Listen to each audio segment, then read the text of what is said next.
Three, two, one. Here we are, Attwood Unleashed 54.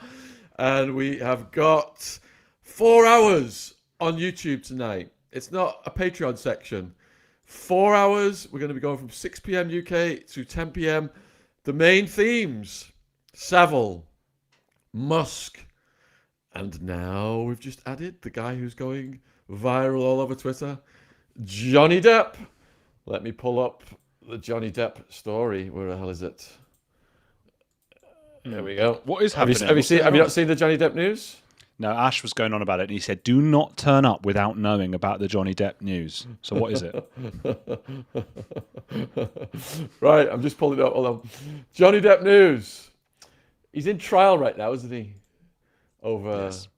So the headline: Johnny Depp gets emotional as his sister testifies how their abusive mother taunted him with cruel nickname One Eye, and tells her Amber Heard called him an old fat man when Dior offered him a modelling gig.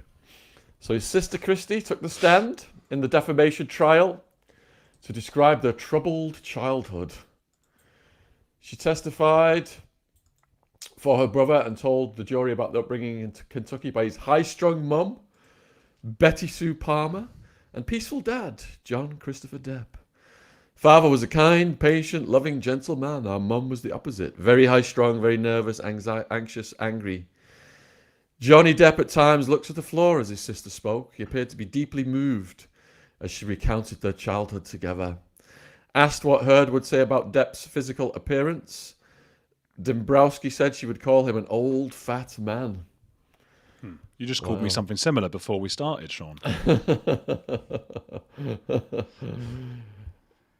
It's weird. It's weird with these things, isn't it? How much gets brought into the public attention, because you're talking about something that should be private between two individuals.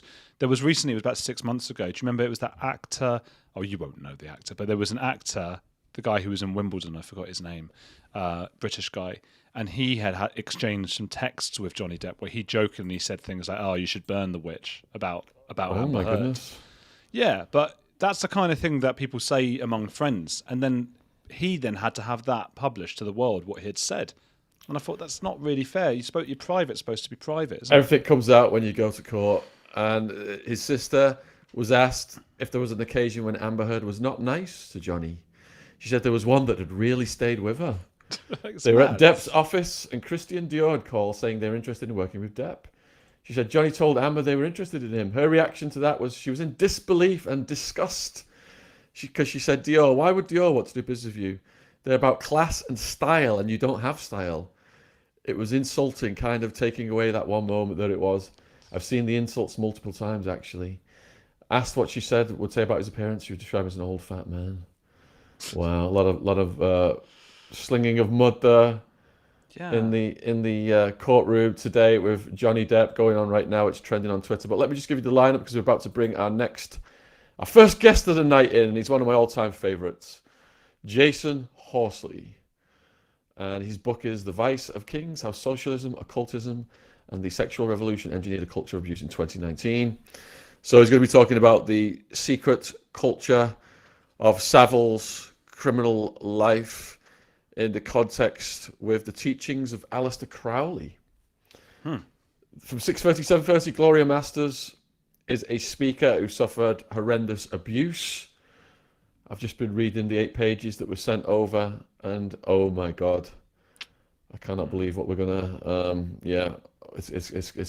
It probably needs a disclaimer, actually. If it's going to be extremely harrowing, so be prepared that you're up for that if you want to watch that one. 7:30 to 8, Jacob Helberg, Senior Advisor at Stanford University Center of Geopolitics and Technology. His book is Wires of War, Technology and the Global Struggle for Power, discussing cyber warfare impacting current Ukraine-Russia conflict. 8 to 9, Charlie Robinson's coming on to talk about Musk, the NWO, the technological industrial complex. I'll ask him for his thoughts on Johnny Depp as well. Norman Baker at 9 to 9:40, talking about Savile, the Netflix documentary, Boris Johnson, and then finally Mr. Orange from the US-Mexico border. So that is the lineup. and I'm going to hand Jason over to Andrew, and I'll be back in 30 minutes. All right. I'll see you in a friend. bit, Cheers. mate. Yep. Oh, hang on. Well, Jason's just left for a second, I think.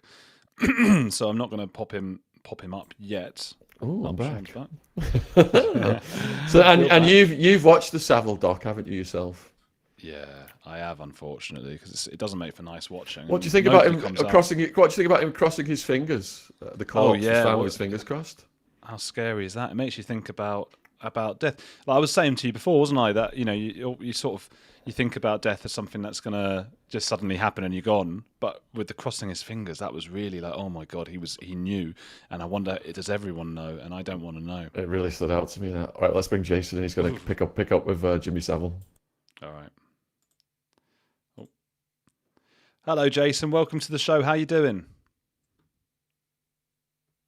Oh, can you hear me? Right, can you see me okay and hear me? Yes, I can. Yes, I can. How are you doing? Well, I'm doing fine, but I'm noticing the connection's quite slow at my end, so hopefully it's not going to scramble our conversation too much. Oh, golly. I hope there's no scrambling going on. At the moment, I can hear and see you fine, though. Okay, good. Yeah. Good. So, tell me, so give me a little bit, just before we go into Savile, a little bit about your background and your book, just for the listeners who might not know of you. Sure. Well, the reason I was drawn to Jimmy Savile was, two reasons. One, I'm from Yorkshire, so I grew up very close to that environment. My family also was quite a high-power entrepreneurial family that had some tenuous connections to Jimmy Savile. But the main reason, or the primary reason, was that I've spent many years researching organized child sexual abuse and social engineering and cultural engineering and those things. So when it came up about Jimmy Savile, I was quite reluctant to go in there for personal reasons, but in the end I couldn't avoid it. And I began an exploration of my past, starting with my grandfather, who was a member of the Fabian Society in Yorkshire. Am I still coming through okay? Yes. What is the Fabian Society? Well, the Fabian Society was the power behind the Labour Party. It was basically the creative force behind the Labour Party. There was a society, semi-secret society, that was started in the late 1800s, and it was all about social reform and sexual liberation in a nutshell. And their influence is mostly hidden, but very easy to uncover. I mean, they're not really a secret society. Sure. Okay. And can I just ask, when was this you first started getting interested in Savile's case? Was he still around at that point? No, it was just after he died. It was just after he died when it started coming out. And to be honest, I can't even remember how much I'd already heard about Savile's, dark hidden side by that point, or if I had even heard about it. It all feels as though we all knew all along now, of course, but we didn't. Okay. And so you got involved in looking into him, and there's a lot that apparently is not mentioned in the Jimmy Savile 2-part documentary on Netflix. So, I mean, where should we start? I mean, his beginnings in the 1940s dance club scene sounds like that might be a good place to begin. That's pretty much where I started, not with my research, because it took a while to find my way back to that, but when I was actually sharing the researches and putting it in chronological order, that's as close as we can get to Jimmy Savile's beginnings. One of the main sources is Jimmy Savile himself. Admittedly, he might have been inclined to toot his own horn, but I don't think he made it up whole cloth that he was the first DJ, at least the first DJ to get two turntables side by side, that he invented that method. And what I connected him to in Vice of Kings, which is the first part of Vice of Kings, is the exploration of the Fabian Society, social engineering in Britain, with Jimmy Savile as a sort of microchipped eel that I just keep seeing what was he up to at certain times to see the ways in which he might or might not have been involved in this stuff. Was that, the early dance halls was in the early 40s, and the period of World War II. And it was a combination of two things, really: the mass observation, which is a very little known program for covert surveillance of society, ostensibly in order to promote democracy or find out how to better apply democracy. But the Fabian symbol is a wolf in sheep's clothing, so this is an example of that.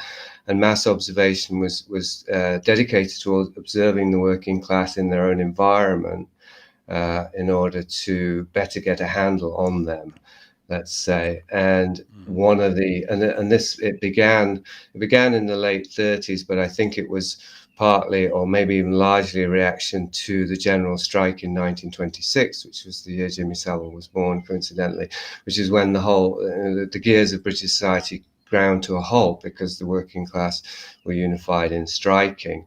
And so I think there was definitely a conscious attempt, let's avoid that, by the ruling class.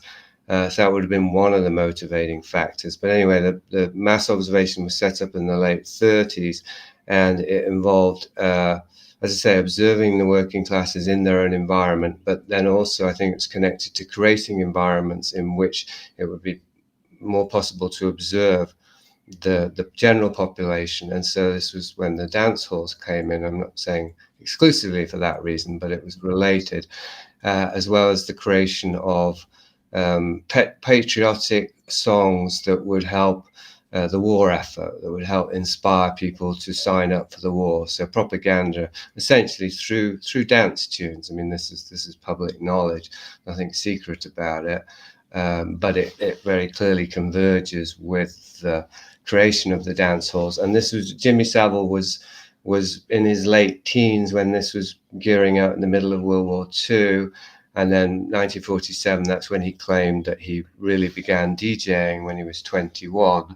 And he's also referred to, kind of hinted at, but there's definitely a lot of smoke there, enough to deduce a fire to his connections with the British underworld. I mean, London underworld, who's connected to the Cray twins in the 50s and the 60s, but also to the Glasgow underworld. He's referred to that specifically, and his connections to Ian Brady, with Moira Hindley. That was much later in the 70s, but according to what I was able to discover, that went back to the early days of Jimmy Savile before he was well known. So it seems there are two things. In his early days before he was known, and he had a very different look then, he looked like more or less a regular guy, he was involved in the underworld, the criminal underworld, and this is much more speculative, but I think it's reasonable to speculate, with intelligence operations such as mass observation, which revolved around what I've just described, using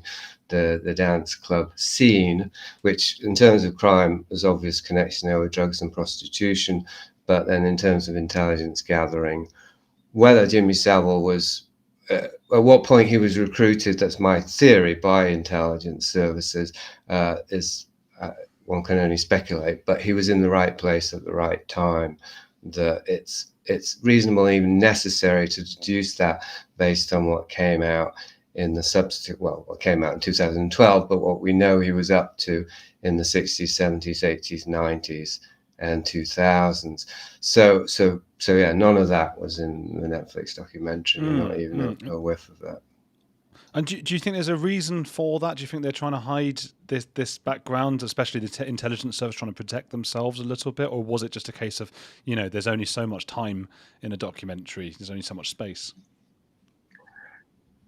Well, there is, but of course they could have made more time. I mean, there was no doubt financial, commercial reasons why they only had 2.5 hours or 3 hours dedicated to that, but it could have just as easily been a 6-part series.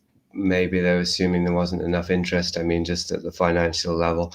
But that something like that, or I know anyway, it has to be okayed at various different levels. So it's a bit of a chicken, not a chicken or an egg, but rose by any other name. One could say there's conscious conspiracy and complicity to conceal the truth and create a narrative that is acceptable and isn't going to ruffle any of the more powerful feathers, but it's also commercial interests. I mean, there's just a sort of instinct within an organization like Netflix about what they can get away with. I mean, it's not good commercial policy to make products that's going to upset people too much. So, I mean, you can look at that from a purely financial angle, and it would account for it, but clearly there's more to it than meets the eye, because that's the whole point of what we're talking about. I mean, Jimmy Savile was an entertainer.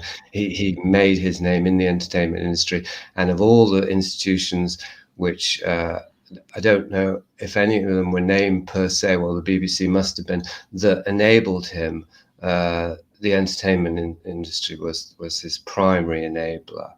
But yeah, less overtly and almost unacknowledged in the documentary, besides the BBC, was the NHS, MI5, MI6, and the police and the royal family. Well, they were in there too, but pretty much some of the major, if not the major, British institutions were facilitating Jimmy Savile's predation. So, I mean, my premise in Vice of Kings is it wasn't just that they were looking the other way, but that he was part of a much, much larger agenda, which is possible to, as what Vice of Kings attempts to do, to create the deep background context for Jimmy Savile and to make coherent what it was discovered he was involved in, so that it isn't just a case of this crazy loose cannon who got away with terrible things for 50 years because the system is corrupt, but rather to do with a covert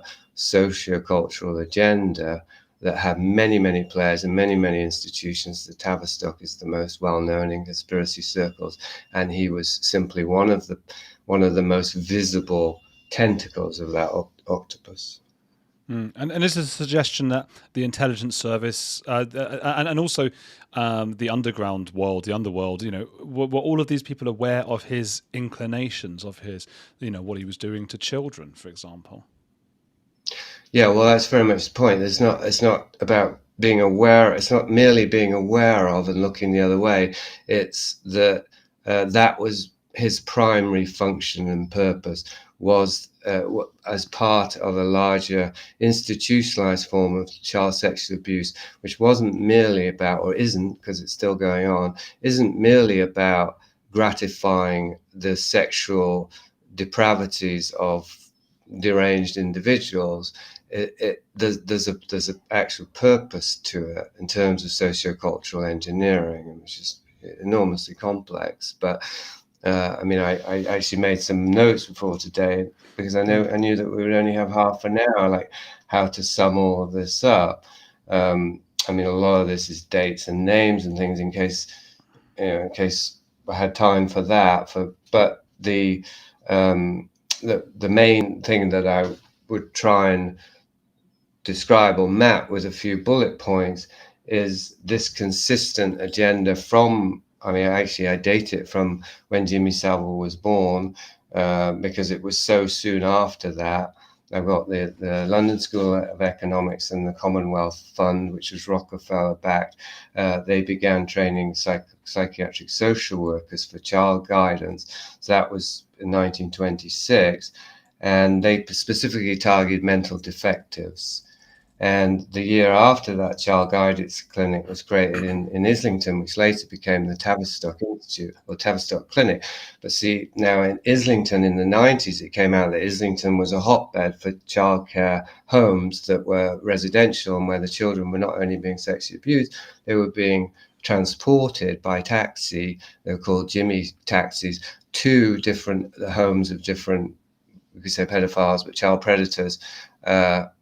So that was a business, but it was also more than a business, because it was part of this larger program of not just exploiting children, but using them for experimentation purposes. So then something like Broadmoor becomes a real flashpoint, because how did Jimmy Savile and why did Jimmy Savile have access to Broadmoor for whatever it was, 40 years or so? David Owen gave him the keys, where he could sexually abuse all of those girls. Well, if Broadmoor, it seems like to me, Broadmoor was a front, maybe many of the hospitals were fronts that Jimmy Savile predated in for these kind of psychological experimentation using children as victims to do these things to them and then observe the effects. I mean, it was somewhat open. I'm just looking at my notes again here, but the John Bowlby in the Tavistock Clinic, 1946, that started with the child department, and they were with John Bowlby, and they were specifically studying the effects of separation on children. So that's just a fairly mainstream example. How do you study the effects of separation on children? You separate them, right? For example. So if you want to study certain things about psychology, then you need guinea pigs, and children are the natural guinea pigs. And if you don't just want to wait for the right circumstances to observe, you inflict the circumstances on the children. And the last thing I'll say before I take a breath is that it wasn't merely about experimentation. There's always a blurry line between practical and experimental, but shaping the child's psyche to develop the adult, to control the way in which adults were developed. So then these cases would be observed over decades, and sexually abusing children, human beings in their formative stages, is, as far as I've seen, the most certain way to shape them psychologically, and therefore make them easy to predict and control as adults. Wow, these are quite some allegations. Who might we hold responsible, accountable, if these experiments on children were going on and they're just inviting Savile round to have his way with them? I mean, where does the buck stop? Exactly. Where does the buck stop? I mean, I was mentioning it merely as an example that what people can immediately recognize. But yeah, as far as institutions, I mean, it is known and even acknowledged briefly in the Netflix documentary that various different police departments received complaints about Jimmy Savile, certainly enough to conduct an investigation, but either they didn't, or the investigation went far enough for it to then get stopped at a higher level. So yeah, who holds the police accountable? Well, it has to be the MI5, or it has to be governmental authorities. But then you find the governmental authorities are also those are the very higher up levels. I mean, this is shown in Line of Duty, I mean, a TV show that probably many of Sean's listeners watch.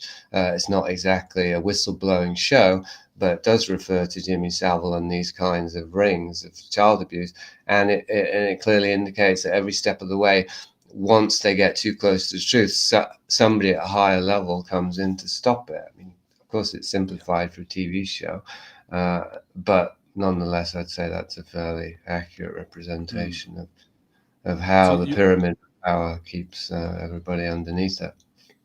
You would allege then that, MI5 were involved, MI6, the NHS, the BBC, all these people were involved to allow Savile to abuse children, often in the name of experimentation, and often in just to let him, because he was a powerful guy, let him do it.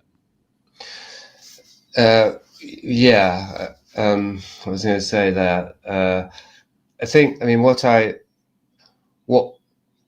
the main objective here with Vice of Kings is to turn it upside down, realize that it's like Alice in Wonderland, day is night and night is day. So it's not, we get confused if we start to think, how could all these people be involved, and how could all these organizations be possibly, but the way I see it is it's kind of the other way around. It's that many of these organizations were created initially for the purpose that we later say that they're concealing, or that somehow, how did those rotten apples get in?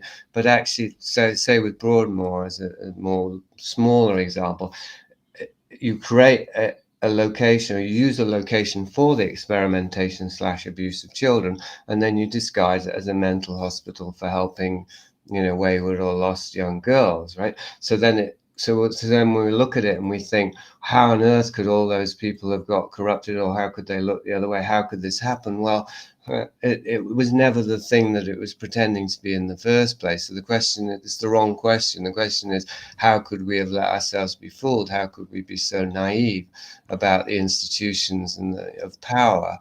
And that's a reasonable question, but the answer is also in the evidence, is that we're all victims of this organized malevolence, of this organized child abuse to one degree or another. Now, I mentioned in the talking points this idea that Jimmy Savile was the most influential British human being in history, and that's a reference to the way in which well, first of all, how abusing children has a massive influence on the society, for obvious reasons and reasons I've touched on today, but also in ways I haven't. So if Savile was abusing hundreds, and I would say thousands of children in his lifetime, and probably an unimaginable number, not only are all those children permanently traumatized by that, and so their behaviors are compromised, but their own children, and then all the people they interact with. So that's a massive web of influence, if you think about it, just that one man could have through being a sexual predator. But then if you add to that the fact that he was this cultural pioneer who, I grew up watching Jim'll Fix It and Top of the Pops. So that shaped my psyche, and that shaped my values, that instilled me with values and desires and dreams and aspirations. So that's a massive kind of blanket influence, and the bottom line point I was making is it severely compromises our ability to recognize malevolence and corruption when we see it, because we're victims of it, and we've been, well, it's in the documentary, we've been groomed, we've been manipulated and hypnotized, and to whatever degree actually traumatized as well, to be complicit with it, to not just to look the other way, but even when we're looking, to not recognize what we're seeing. So yeah, I mean, I understand your question. If we had more than half an hour, we could really go into it, but the bottom line, my view is that we may as well be in the matrix in terms of our ability to recognize reality. We're in Charlie's Chocolate Factory. We're in the child catcher's cage, surrounded by a number of different things that capture our attention, particularly because of the ways we've been traumatized to look to the culture that is covertly traumatizing us, and as Jimmy Savile being the flashpoint example of, for the relief from the trauma. So it's a bit like the medical establishment. It poisons us with various different things, and then it offers cures that are more poisonous than the disease, and we just keep coming back. And in the end, yeah, I mean, Jason, this kind of thing, by the way, we can go on for another 5-10 minutes, I'm told, actually. But this kind of thing, I would have found this completely not believable, not credible, only a few years ago. And then I looked into a lot of this stuff in Germany. I was looking into a similar kind of thing. And they did this thing. The state got involved in Berlin, where they had two big problems in Berlin. They had a homeless children problem, too many children homeless on the streets, with the whole Soviet thing going on. And they had these child sex abusers. They didn't know what to do with them. And the state decided the best way to solve this issue was to put them together. So they rehoused homeless children and put them with known pedophiles in Berlin. And looking at that, I now think, well, everything you're telling me in the UK sounds very reasonable and possible. Let me ask you this: how do we stop this kind of thing happening going forward? I mean, you look at Savile was having police lunches and things like that. How do we prevent it happening again?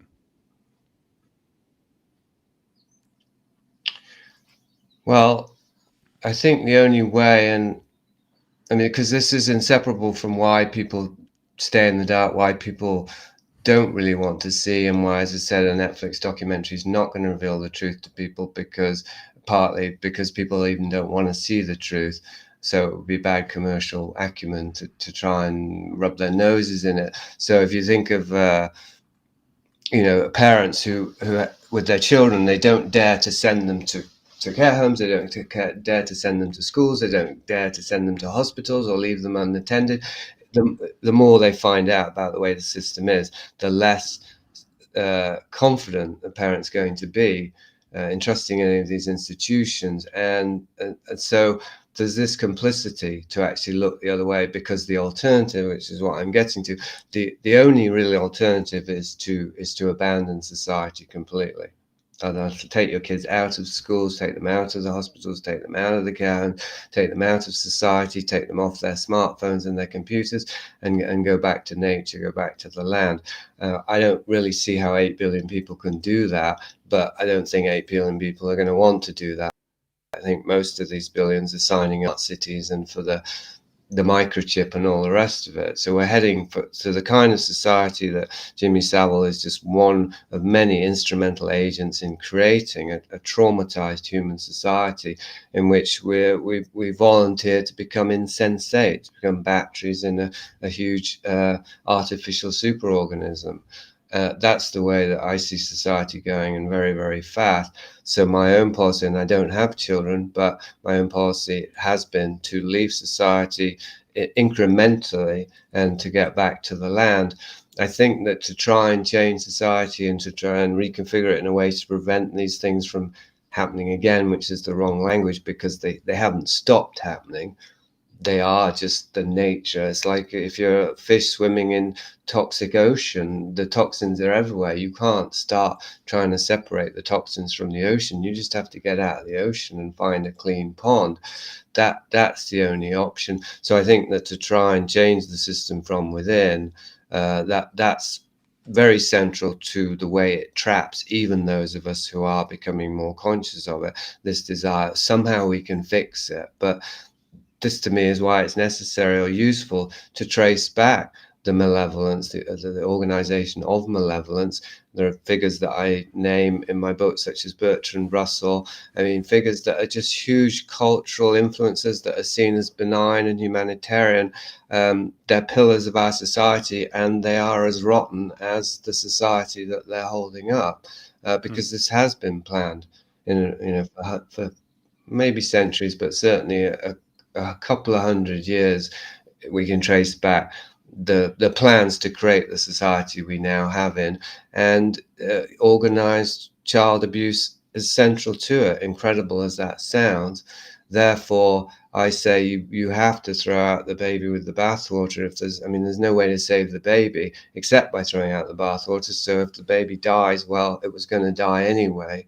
So yeah, it's just off with all their heads, so to speak, not literally, but I mean, our own idols, our icons, our heroes, our values, they're all falsely incepted in it, just as if we were in a false reality. They've all come from outside of us. And so my prerogative is getting back to nature, number one, and then number two, which is really number one, but we have to start with the physical. What we know is saving the soul, which I know is a Christian terminology, and I'm not ostensibly Christian, but the soul is a reality. I have no doubt about that whatsoever. And the soul potentially is an eternal aspect of ourselves, which if that goes to hell in a way that it can't get out, that's a serious problem, as opposed to all these other things that are social.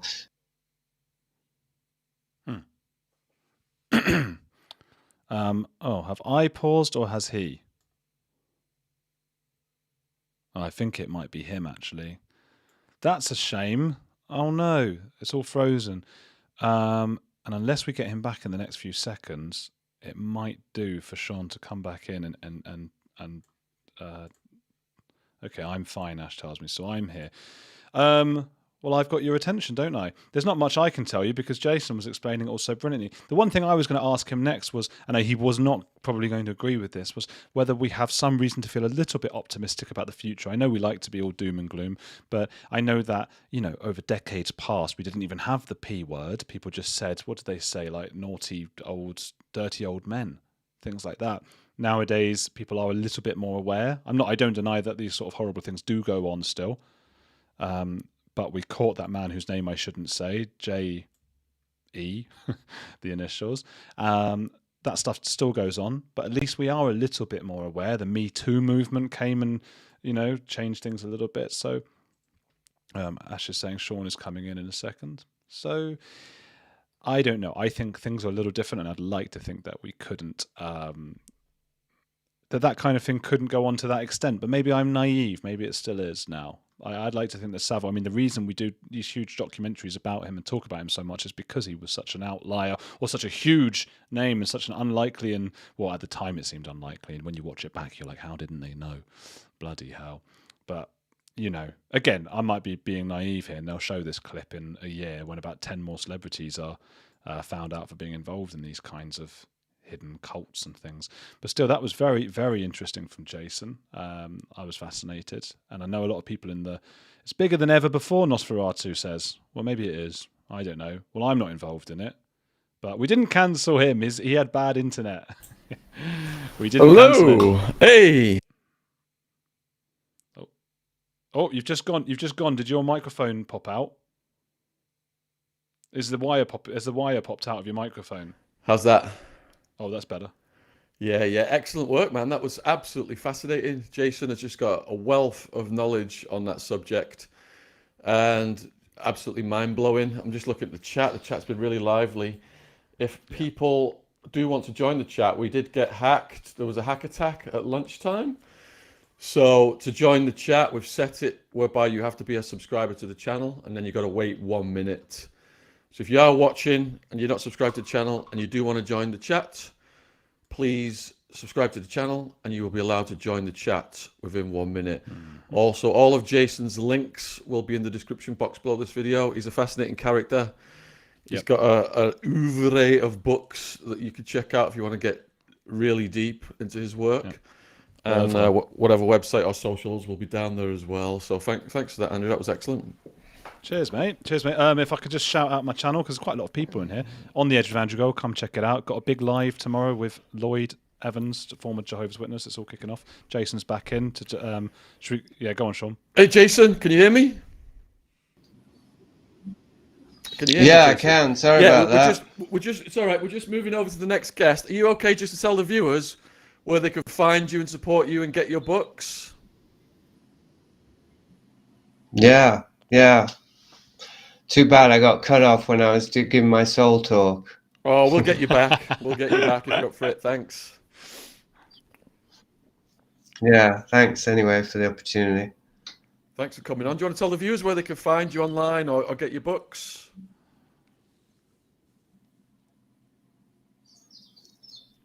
It's jamming up again. I don't even know if you can hear me. Yeah, we're going to have to move on.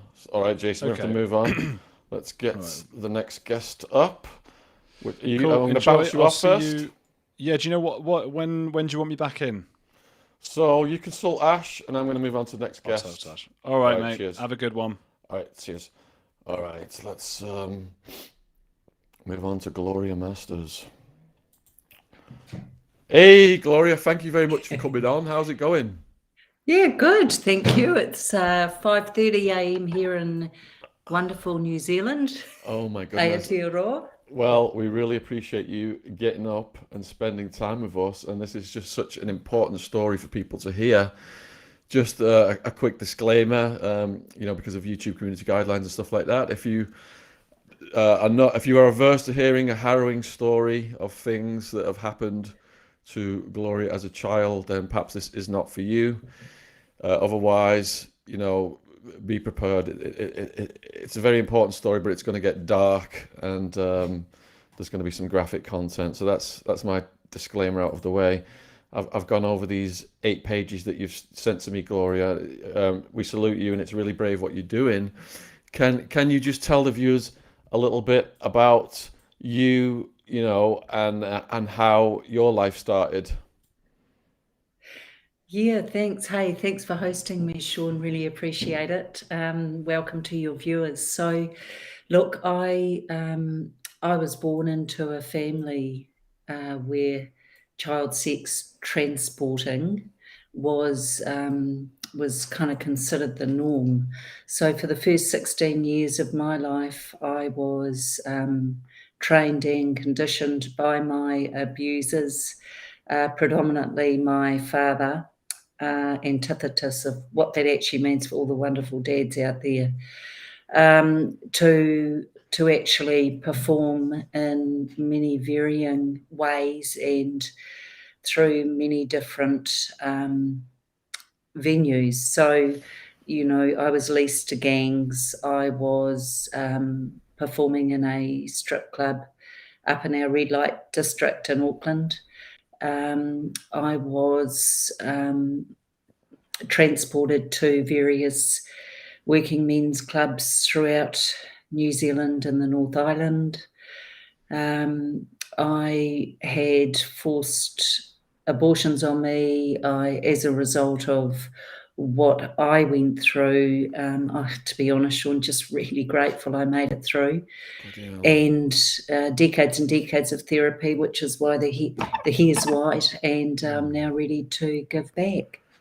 Gloria, what was your life like before all of this started to happen? This was my life. What's From the your time I was born up until I was 16 years of age, yeah. What are your first memories then? So one of my first memories was of being a small child, probably about 3 years of age. And I'm sure the UK had them as well, Sean, but being locked into or put into an apple crate, the old-fashioned apple crates, and having another one nailed down on top of me and being left in there for hours for some misdemeanor or other. So that was as a small child. I was first raped. Am I allowed to say that word on the show? So let's say assaulted. Okay. Assaulted. At this point in time of your story, whose care were you under? Was this your natural parents that you were under the care of them? Yeah. So my father, but these are my biological parents.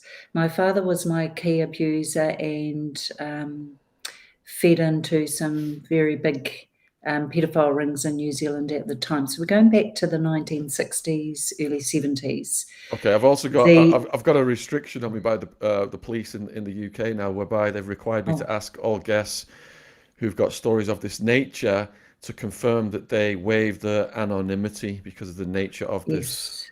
You do waive your anonymity, Gloria. Okay. Yeah, absolutely. Look, I've written a book about this. Really to kind of shine the light on this, which is huge in our country and across the world, as we know.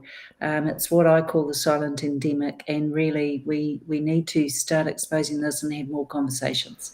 Definitely. So we can help our fellow survivors out there, you know. Definitely. There's a lot of us out there, Sean. So all right, so you've kind of like, you know, usually when we interview people, it starts out with telling them, you know, a bit of the background and stuff, but your earliest memories are these horrific abuse. So just to set the stage a bit more then, could you perhaps describe about your parents, who they were, what kind of jobs they had, how they met, just so people could get a greater understanding of how this came together? Certainly. I believe it was generational because my father's mother and one of his sisters were tasked with teaching me the art of seduction. So that as a 6-year-old, when I first started being sexually transported out to people, I knew what I was doing. So there was a commission money-based transaction that went on for my grandmother and my auntie at the time. So that was quite devastating to me because that auntie was one of my favourites. My father was a plumber back in the day, average working men class. This was the era where men went out to work and women stayed at home with children. My mother did not seem to like me very much or indeed welcome being a mum. And I think at that time it was really hard because, you know, big Catholic family and not a lot of support. But nevertheless, if you think of classic narcissist, and my father I would consider to be a psychopath, actually. then there is the environment, if you like, where neglect and abandonment from a home, abuse is always present. So what about siblings? yes, so my I was the youngest girl. My siblings would rather this never saw the light of day, do not agree with my telling of the story, did not suffer what I did, because at the age of 11, my parents decided to separate, and I was left in the house with my father for 18 months. And that was, without a doubt, the very worst time of my life and the abuse that I suffered. All right. So Yep. picking up where we left off, then you said your earliest Yes. memories were of these things happening, and you were born into a family of transporters, and Yes. it just progressively got worse. Yes.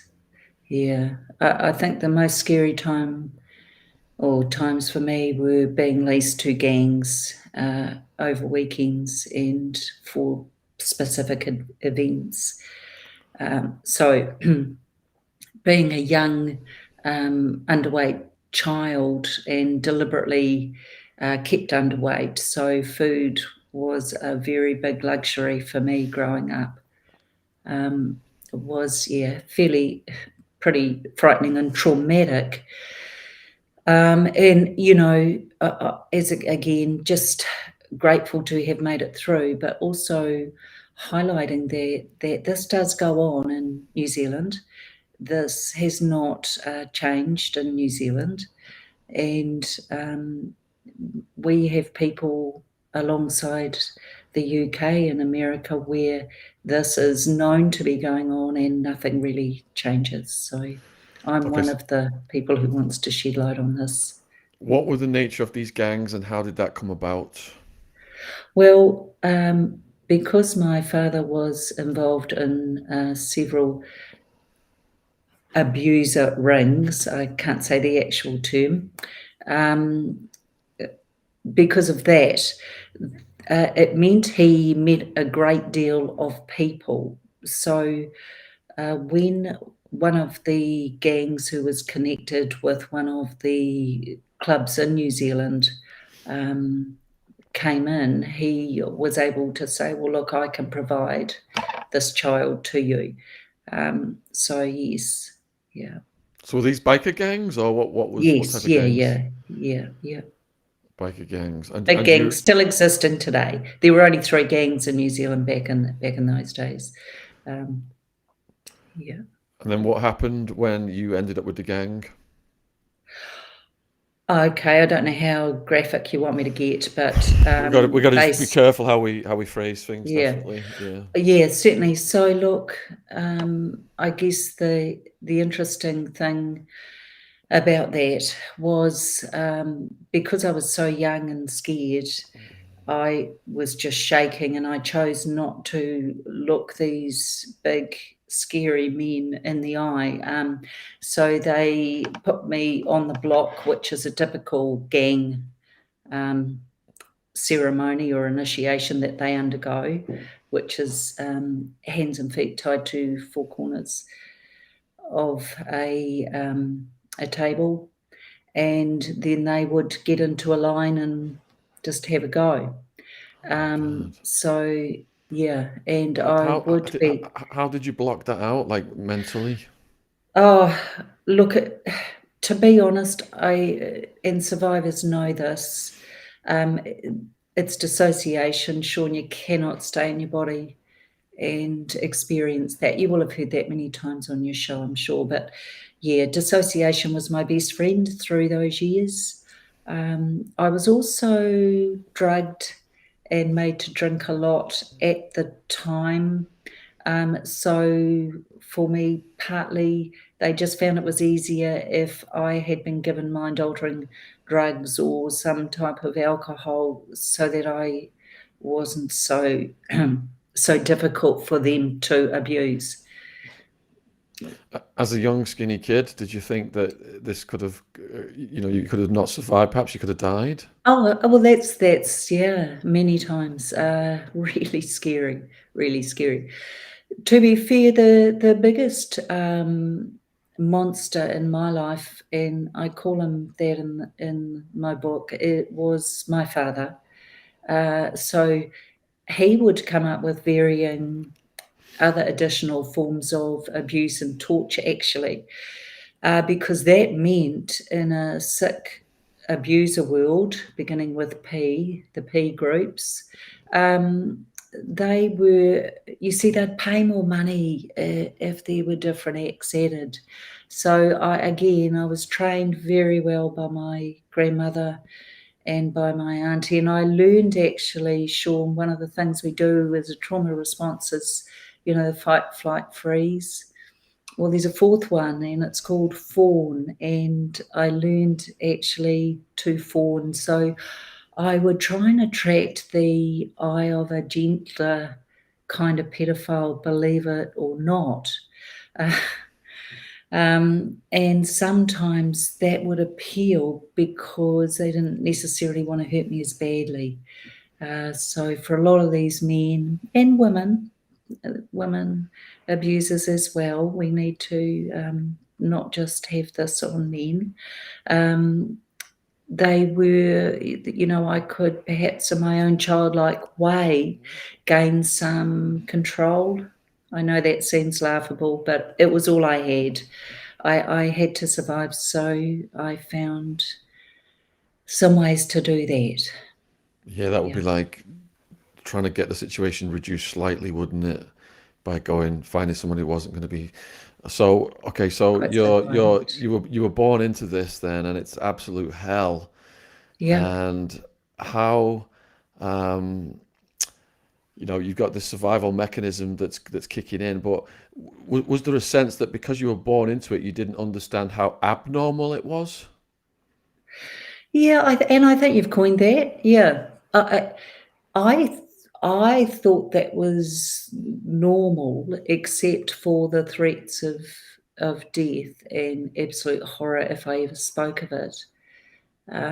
So to me, it was normal because it was an everyday abhorrent occurrence. And I think if I hadn't been able to find something to kind of have as a support for me, which was no living person, just to reiterate, there was no one in my life, no safe adult.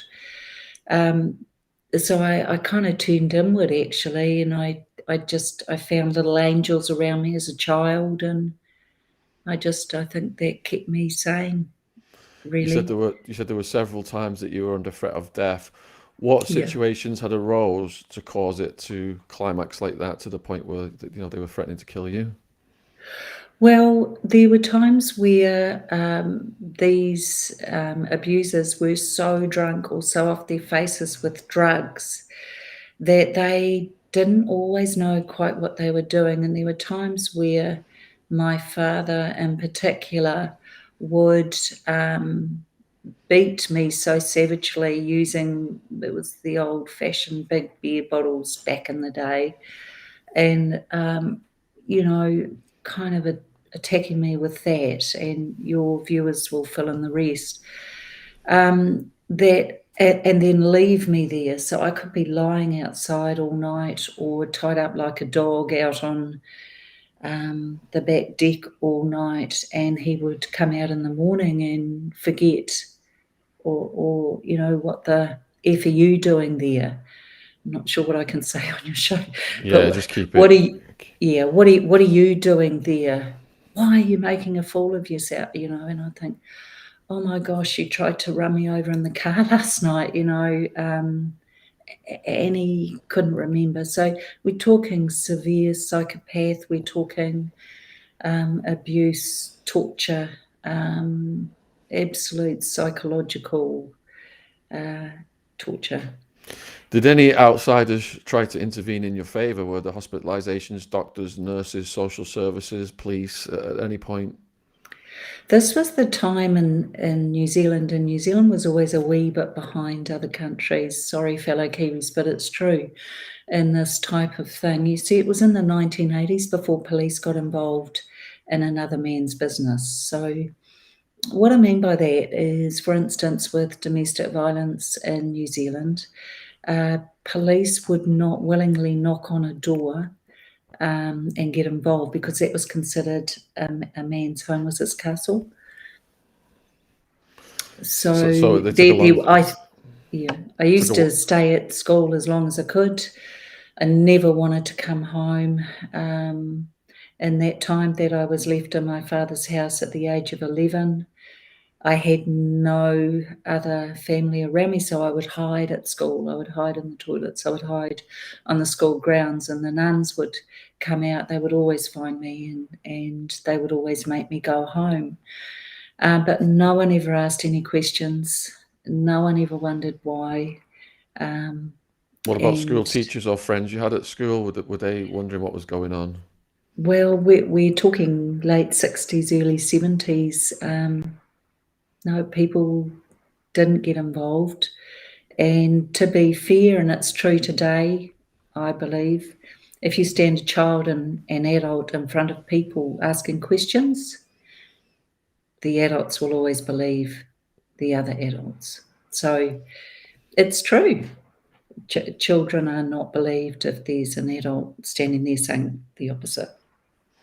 Okay. I'm sure people were concerned, but no one got involved, and it was particularly scary for me during that time when my mother and sisters left, and I was left in my father's care, because my brother, who was 4 years older, was also part of the abuse, and so he and his friends would join in the games as well. It was great fun to them. Oh my God. And look, Sean, you can't go through something this big and escape or emerge unscathed. So I didn't. It's taken me decades actually to come to a place of healing and peace. And the reason I wanted to talk to you was to expose this more and more, so that we can actually hand the shame back and get people some help and support out there. You're not alone out there. There are many, many of us. Yeah, the only way we can get this remedied is by shining a light on the issue, which is prevalent everywhere. Yes. And highlighting what these people are up to so that we can get them properly prosecuted and incarcerated. So if you just for the viewers then that have joined the stream, we're speaking to Gloria Masters. It is a harrowing story.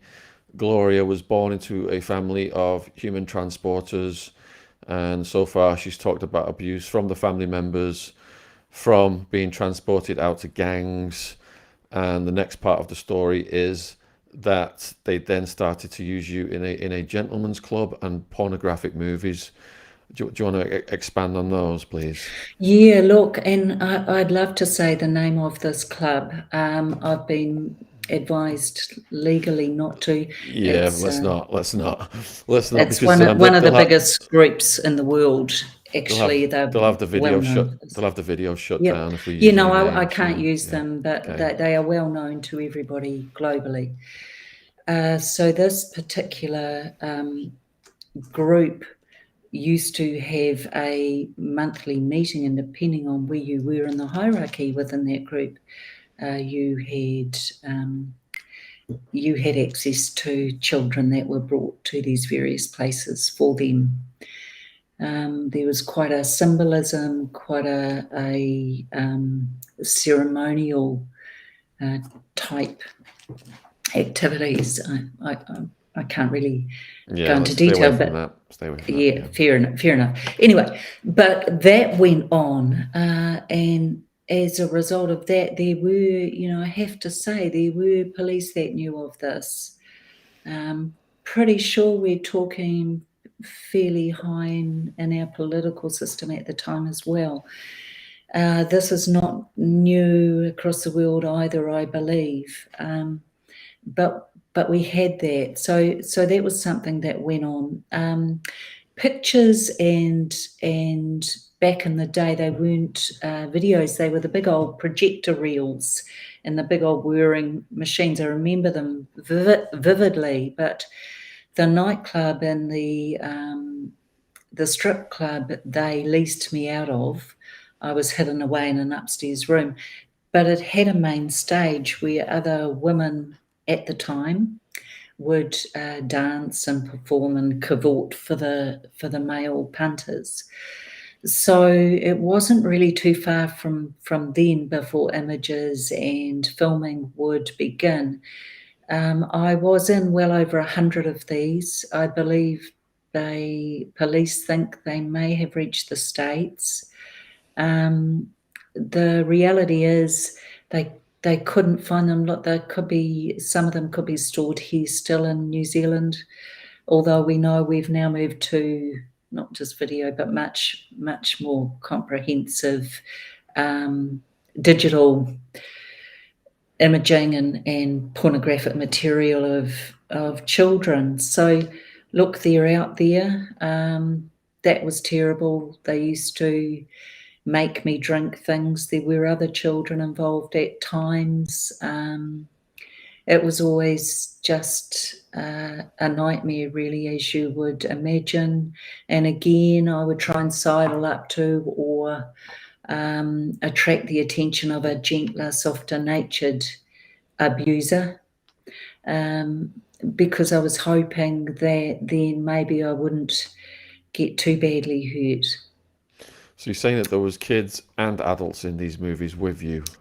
Some of the time, yes. Some of the time it was just me dancing and performing.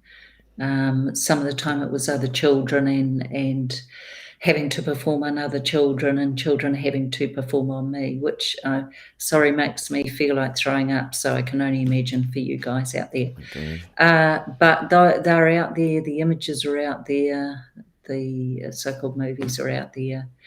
And, very well connected, I think, in our country were these abusers and these groups of abusers to have got away with, and still goes on today. So, there are many, many people out there who aren't just responsible for these acts, but actually we have the gatekeepers around them. We have the secret keepers. We have the people who are aware of what it does go on. And so for people like me, finding our voices, it's really important because it means that we can start normalizing a conversation, not the acts, never the acts, but the conversation, because we have to stop this and we can only do it if the silence is gone. So it sounds like what you're describing as a kind of food chain, that they're working you upwards and then managing to monetize you more into heavier activity, abuse activity. And by the time it's got to the movie level, then, that's we're well aware that the market for that stuff is in the many millions, if not the billions a year. So a lot of money was being made from this. It sounds very well organized. Yes, I think huge money in this. Huge money in this. My father got one of the first 4 Pontiacs in New Zealand through the money he made out of me. So, very lucrative business. This sex transporting that goes on, a huge money earner. And you're saying that it's people's discomfort that allows this cycle to continue? I believe so.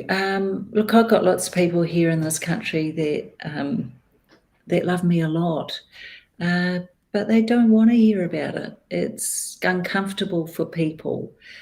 And they're just uncomfortable because they don't know what to say.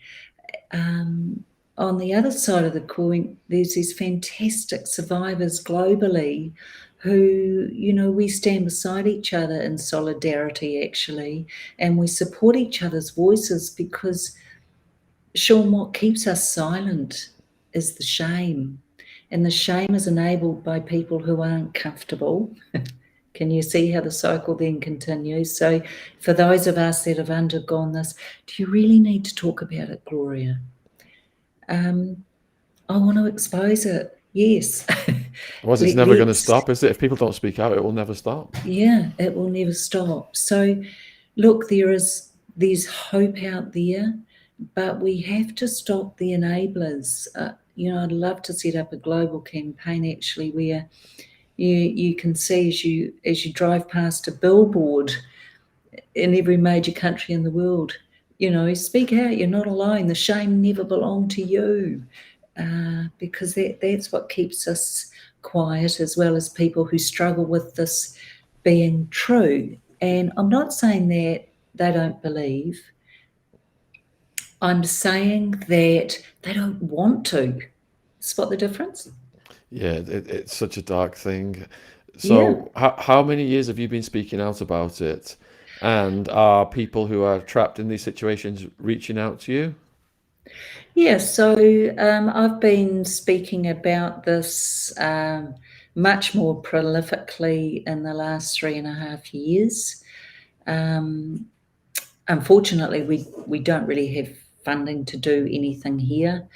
But nevertheless, I've set up a podcast called Handing the Shame Back, where every week I interview survivors from Aotearoa across the world, and very, very humbled actually to have people on the show to share their stories. You see, the thing is, every time one of us speaks out, the shame gets lessened. We need to hand the shame back to the abusers, because it never belonged to us. It needs to go straight back to the abusers. And we need people to feel comfortable with speaking about this, because the reality is, the police tell me here in New Zealand, the stats are up to 1 in 3 adults. Think about that. I know, and the authorities are spending all this money locking kids up for weed, and they're telling us they don't have the resources to go after these people. The whole justice system is upside down. But what do you think then? Say someone is concerned that a young person is going through this. What kind of signs should the public look for? Yeah, so look, some of the kids you're talking about that are getting locked up, we know that in our prisons, a lot of these younger adolescents or adolescents and young adults actually have been the victims of child sexual abuse. So there's a little bit of an equation there, and I believe that the signs are anything that is kind of other extreme. So in my case, I was overtly, frantically trying to get attention without saying the words. I was very naughty at school. Why was I naughty? Because it was safe. It was my one safe place. If I was naughty, I was noticed. If I was noticed, I was seen. If I was seen, I was someone, not something.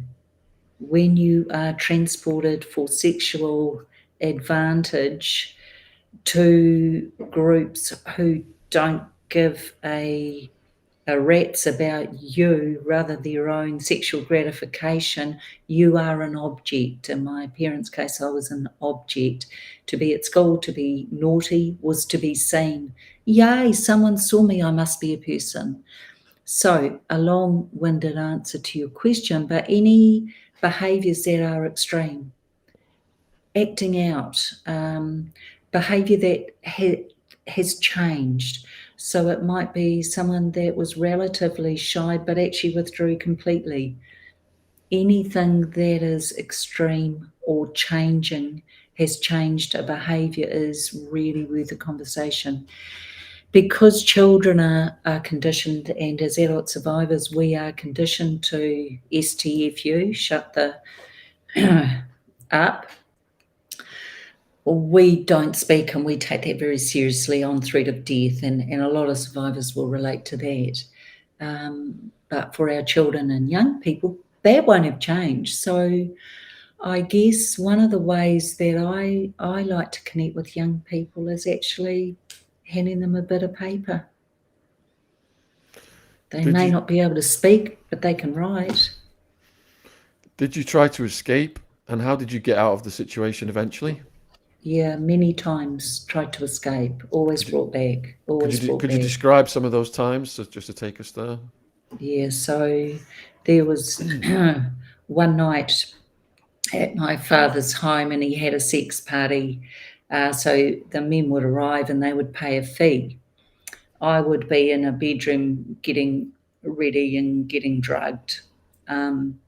So that when I came out, they would have a number, they would choose a number, or they would pay and then pick a number out of the glass, and whoever got first got me first. And there were different rates for, normal sex, sodomy, or two at a time, however they wanted it. But the rates would change accordingly. And one night this just went on and on. And I realised at that time I didn't know if I could take much more. So there were several times in that beautiful little girl that I was life where I felt I just couldn't continue. So one night they'd all kind of fallen into some sort of drunken or drugged haze, and I managed to crawl out of the room, and I just climbed into someone's boot. I opened their boot and got into their car and just stayed in there, because then they couldn't find me. Then they couldn't do anything. And that person, of course, drove home at some point, and I was in the car, and it wasn't till the next day they discovered me, and I thought, yay. I know it sounds odd, but yay, I might be safe. This person may not take me back home. No, they took me back home. And I also ran to my mother's house, which was something like 4.5 kilometres away. I would hide under her house and try to escape, but I was always taken back. The way I escaped was at the age of 12 and a half, I came home one day to hear laughter coming from the bedroom, and my father was in there with another woman, and that completely threw me because that had been my role. I was just quite confused but quite devastated. Ran to my mother's house for the first time. She listened to me and asked what was going on. I told her he was with a woman. Well, that was it. She was on the phone to the priest, the archbishop. She knew someone of that ilk in New Zealand. And they said, and this saved my life, I tell you now, get her out of that house. It's not safe to be there in the company of an adulterer. I'll let that sink in. Fine for me to be there in the company of a psychopathic terrorist, but not fine for me to be there. Anyway, got me out of that house. Couldn't believe the relief, only to be told that the bishop and the judge had decided I would have to go back every second weekend. Can I tell you, that felt harder. Safe for 12 days, back to hell for 2. The child that walked back to my mother's after those 2 days was never the same child that arrived. At the age of, so this continued until I was 16, I could not leave my father's kind of, not custody, but visitation rights were ensured until I was 16. The day I turned 16, I never had to willingly see him again, so I didn't. Yeah. So that was the end of it at 16. at 16. So then, of course, you can imagine after that sort of, I was a complete wreck. And it's taken me decades, I'm 61 now, and proud of who I am now. I've emerged. I'm here, I'm handing back, trying to help other people, give some hope. Guys, hang in there. So you must have had then serious PTSD at 16. A lot of people that we've interviewed that have had things happen of this nature have then turned to drugs to self-medicate. Was that the case with you, or alcohol? Yeah, it's interesting. To be honest, because I was given so many barbiturates as a kid and teenager, it frightened me to go there. But what I did, my biggest damage, my biggest trauma was I was this false self. I just wasn't real. So who you saw, who the neighbour saw, or who the school saw was not really who I was. So think of putting on a mask at a ball. That's who I was to the world. On the inside, I was a complete, chaotic, traumatized, false wreck. I was acting in my life. I wasn't living my life. So there's lots and lots of damage, and took me decades and decades and decades. And I made it through, and I'm just so grateful that I did.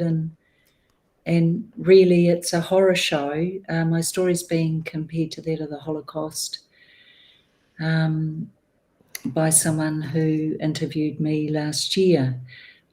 The reality is I don't need the attention. What I need is to use that as a platform to get some help for our 1 in 3 out across the world, because this is a silent endemic. We need to stand beside each other. We need to get some things going. I'm actually writing a guide at the moment, Sean, a book, Child Sexual Abuse Guide to Recovery, because I want to give back. I want people to feel there's a way through. Could we just go back? Could we just go back to your way through a bit then? So from age 16 to 20, then, whose care were you in? Who were you living with? What was your life like during that period? 16 to 20. Yeah. So look, I left home as soon as I could, because I had no faith in my mother at all. It was enabling 101. So I went flatting, but of course I ended up in people's lives that I should never have been. I was conditioned, you see, we have a template. I was conditioned to attract more abuse, people who didn't rate me, and always being the carer. I'd adopted that role. So that is what I did. I engaged in behaviour that was really counterproductive. I attracted the wrong people to me. I acted out. I guess for me, as I say, interestingly, I smoked too much. I probably drank too much. But the big thing for me was I didn't know who I was. So I was playing a role or acting a part in my own life. And I'm amazed. I passed exams at school. I tried to get into teachers training college, and I was 20 years old before I got to do that. And I'm so proud of that. I'm so proud of that, because part of the brain shuts down through the trauma. So you talk about PTSD, there's so many other things. For survivors, things like hypervigilance, you're always looking behind, who's ahead, how can I get out, where's my exit, how can we make sure that I can keep this person happy to distract them enough.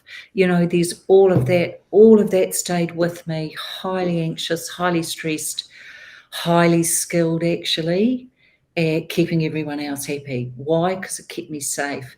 Just because the 16 years had ended didn't mean there weren't to be another 16, 20, 30 years of healing, you as you would expect. Totally. So as you're acting Yeah. out understandably from 16 to 20. As you matured into your 20s then, Yeah. did that calm down or was it another chaotic decade? Look, it was chaos. No fault of my ex-husband. I'm being very generous here. But of course I attracted not a good fit for me, or not someone who respected or valued me. I had two beautiful children in my early 30s. The memories resurfaced during that time as a mother. So that was a whole other hell unto itself. Marriage ended shortly thereafter. But yeah, I think there were many, many things in my life at that time as well. I dared to tell the truth and take it to my mother. Her initial response was, "You have no right to tell anyone about this." Oh my goodness. All right, so you had two children, you said in your 30s, Yeah. which, is something that most people, most families, mothers, that's going to be one of the highlights of their life. But you said it triggered, it brought things to the surface, did it? Yes. And were those things being brought to the surface, was that then sow the seeds of the breakdown of the relationship? No, the relationship was never going to work, Sean, because I sort of attracted that to me, which I felt I was. I had no self-worth, no self-esteem at all, so I couldn't possibly attract someone who might value me. That would have been counterproductive or bizarre. Sorry, what was the other part of your question? So you talked about how you had two children in your 30s, and most people imagine that's going to be the highlight of a person's life. Yeah. But then it got dark because the memories were activated. Could you give a bit more detail about how it turned around like that on you? Yeah. So look, having children, what a gift, and I was so blessed. I decided at the age of 11 I was going to be a really good mum. I know that sounds bizarre, and I was. I probably went too far the other way. So I was able to parent my children to the best of my ability. They know they're very loved. They tell me I'm really in their faces, aren't you, Mum? Yes, I am. And I'm proud of that, Sean, because really I had no role modelling for how to be a parent. What wasn't quite so good was the trauma. The memories were coming at me 1,000 miles an hour. And if you can imagine 16 years of this trauma, there wasn't one or two. These were horrendous. And there was a lot of somatic stuff emerging as well. So with memory and recall, as survivors know, we get flashbacks and we might get taste. I might see someone walking towards me and think, "Oh my God, that's my father." Can't be, he's dead. But there's lots of that can come into our heads. And I think for me at that time, the trauma of trying to deal with what was servicing and parent two small children alone was, look, it nearly broke me at times. I have to say, I had the love and support of good friends around me, and I ended up going in once again and finding some spiritual, relief. And I had a great lawyer, GP, psychologist at the time, and they were all amazing. The police at the time, they did do an investigation once the memories had resurfaced. And that they were pretty good as well, and said they would never have had a chance. Never have doubted putting me on the stand because I was a very credible witness. But they just didn't have the burden of proof because it was one word against many others. All right, so you're going through a period of these memories coming back. Your relationship is breaking down, and you've got two kids now to take care of. How did you rebuild from that? Well, it was hard. It was me or me, and you got to remember I was conditioned to only rely on myself. I had no one as a youngster, so it was very hard actually for me to reach out and ask for help from others. but I slowly rebuilt through several things really. I had a therapist, so I was seeing someone regularly. I had good friends in my life. I was a runner, so I used to run, and that helped me as well because the dissociation would kick in. I had my children who were beautiful, but also a little bit triggering because, of course, they were small and I was small when all this began. So, yeah, I needed lots and lots of help. I played netball, which I loved. I'd play it today. The mind says yes, the knees say bugger off. But, you know, at the end of the day, there were many things I had. I turned to the teachings of Wayne Dwyer and Louise Hay, love them or hate them. But, you know, they certainly helped my life at that time. And there are many people out there who have been helped through this. So spirituality was a big thing, has become bigger in my life. Writing it down really helped. Every night I'd sit up and write. I'd think I'd be waiting for my son to wake so I could breastfeed him. And I think, oh, well, I'll just journal. And I think he'll be up shortly. And of course, you know those nights. You sit up and you think, oh, just keep writing. He'll wake up. He never flipping wait. Anyway, I was exhausted. But I'm also one of those people, my personality was such that I saw the humour. And I don't know why, Sean, I still saw the goodness in people. Go figure. So I was always able to see the light, and because you've got such a beautiful spirit, Gloria, and a lot of people have been through these things. They end up completely broken people and get on drugs, and they live short, sad lives, unfortunately. But good grief, looking at the chat, you know, tonight, everyone has just been unanimously supportive of you, saying how inspirational and brave you are.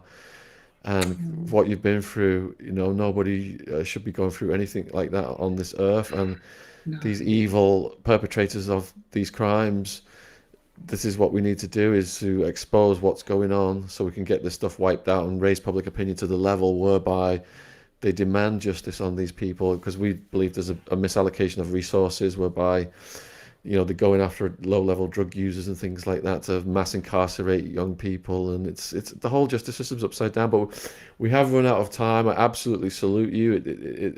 It's been heartbreaking to hear what you went through, but necessary. And I'm going to urge the people who have just listened and been on this journey with you to go down and subscribe to your YouTube channel and support you on your socials. Do you want to just tell the viewers where they can find you and support you? Yes, certainly. So gloriamasters.com, there you'll find links to books, channels, podcasts, etc. The podcast that I run is called Handing the Shame Back.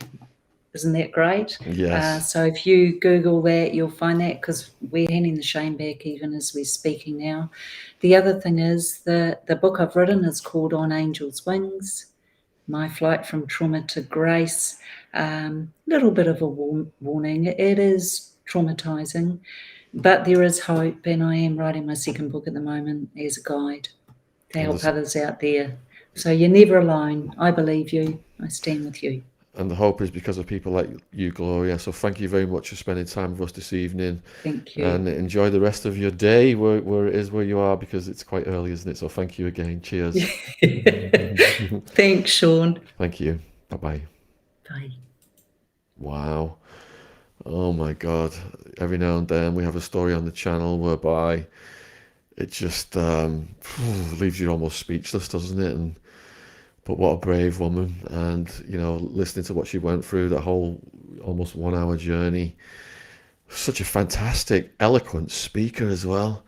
So can you imagine her inner strength to get through that and to not, you know, fall back on drugs and commit suicide, and, you know, like happens to so many people that end up in those situations. She's just a remarkably strong woman. It's just amazing, honestly, to listen to her. So yeah, thanks again so much, Gloria, and please support what she's the links down there as well. Yeah, thank you. All right, I'm going to bring Andrew in now, because we're going to bring our next guest in. Let's bring Andrew in. Hey, mate. You're right. Oh man, that was yeah. Oof. Very emotional, Andrew, to hear that and absorb everything. Yeah. Do you take it on when you interview such emotional subjects? God, I'm shook up. I'm really shook up right now. Can you imagine a 7? What was it? She said she was 6 or 7, getting transported to gangs and being forced to be in over 100 movies and things like that. It's absolutely sickening. Absolutely sickening that this goes on. But so we're going to bring in Jacob Helberg next. And we're going to be talking about the wires of war, technology, and the global struggle for power. Who are the major players in the tug of war for cyber security, big tech, cyber war, Russia, Ukraine, Elon Musk, Twitter. That's going to be continue for the next 30 minutes. So I'm gonna leave you in charge of that. I think I'm gonna go and have a bath and just try and chill out from that one. So I'm gonna. I would just say Jacob's not. He's not in the thing yet, is he? Okay, let's have a look. What's going on? He's not in the thing yet. No. Let me go back to what we were talking about earlier. Then we have got Johnny Depp news has been coming in, and it is the defamation case. They're in court today. So they were. His sister was in court talking about the family history, and Betty Sue and John Depp divorced in 1978, when Johnny was 15 and Christy was 18. Depp has described their family home as a ghost house, which helped turn him into a more nurturing person. Oh, I think the guest is here. I might have to cut that short. 1 second. Let me just go. I heard a little beep then. Yep. Let me just bring this in. All right, I'm gonna sign out now. I'm getting. Cool, mate. Yeah. All right. Cheers. Have a nice bath. See you in a bit. Cheers. Thanks. Oh. Hello, Jacob. How you doing? Hi, good. How are you? Well, I'm well, thanks. I like those headphones. They were sort of a bit UFO-y. Yeah, it's they're Apple's new Air Max headphones. Oh, right. Well, I should just say we're not advertising for Apple, and other brands do exist and have headphones That's true. too. That's true. What are mine? I don't even remember what they are. Don't know. Does it say? It doesn't say, does it? I don't know. Anyway, thank you for joining us. Where are you talking to us from today? I'm in Miami, Florida. Oh, nice. I've been there. It's very hot. Is it hot now? It's very warm, yeah. Are you in London? I'm actually in a place called Bristol, a couple hours west of London. Oh, cool. That's great. Yeah, it's A nice. good It's time I'm in like, school there. oh really? Oh, it's lovely Yeah. here. Like I only found out about it. Like, well, I'd never been here a couple of years ago, and I decided to come because it's just lovely and rural. So tell us about your background a little bit, and also wires of war. Sure. So I co-founded a company called GeoQuant that uses software to measure and track geopolitical risk. I worked on that company in the early days of when I moved to Silicon Valley back in 2015. And after that, I joined Google's policy team, where I was Google's global lead for all news-related product policy decisions and questions. And ultimately, a lot of my day-to-day jobs focused on helping the company figure out ways to address this new emerging trend at the time that was foreign interference. And that quickly waterfalled into a lot of other issues relating to how do we deal with this new pattern of governments trying to use commercial civilian products for political motives. And so ultimately, as my work progressed, I realized that this trend was much bigger than a single company. It was about the whole industry and ultimately about the national security of democracies. And so I quickly started to think about ways that I might be able to play a small role in this very important big national security debate that's currently taking place in Washington. And I felt strongly that there were important pieces of that debate that were missing. And so I decided to ultimately leave Google to write a book about it. Wow. And so is my understanding right, your assertion is that cyber wars, espionage, surveillance around the world are all like really connected?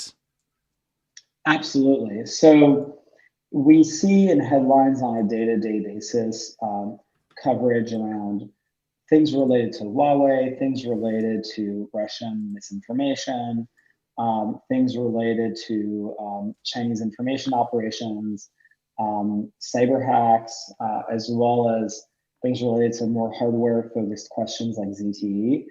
And these issues are treated in the press as separate and different. But one of the main messages of the book is that they're actually all uncomfortably connected, and there are two fronts of the same technology war that's currently taking place in the gray zone between war and peace.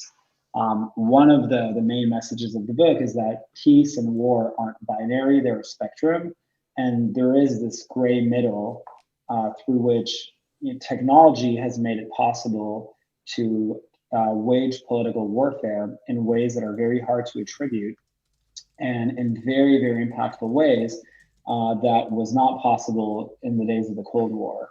And so increasingly, we've seen governments exploit these new technologies to engage in day-to-day warfare with each other and attack, undermine their adversaries, try to advance their political motives. And so, unfortunately, since the days of the Arab Spring, autocracies, chiefly Russia and China, and to a secondary extent, Iran, have been racing to figure out very crafty ways to use technology to centralize their political control at home, as well as advance their political objectives abroad. And unfortunately, those objectives inherently all happen to run directly contrary to the natural interests of democracies.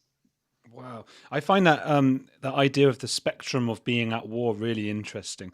I used to live in Argentina, and in Argentina, they all talk about the Falklands War because that was like their big war. And they always say to me, like, hey, what do you guys think about it? And I always respond, being from the UK, like, I don't even know, because I don't even know if we're at war right now. Like in Argentina, that was their one war, like at least in recent times. And for us, it's like, I couldn't tell you if my country is at war right now. And I maybe you might even be able to tell me if is the UK at war, or is it somewhere on the spectrum? Well, I think that one of the areas of concern that I highlighted in the book is when I first started working on this book, to me, it was very clear that Russia, first and foremost, was 100% at war with the US-led order. So that meant being at war in the gray zone with the US, and but also being at war in slightly more indirect ways with American allies. Let's remember in the early days of the pandemic, when the EU published a report on Chinese misinformation relating to the coronavirus, China retaliated by putting sanctions on EU parliamentarians. China retaliated by spreading rumors that the coronavirus pandemic originated from Italy. China fought tooth and nail to try to get Belt and Road signatory countries like Italy to sign up to Chinese internet infrastructure like Huawei. So I very much view China as waging political warfare on American allies, because ultimately it's the world order that they're trying to change. It's not just trying to weaken the US, but it's the system that the US has built. And so that very much includes allies of the United States.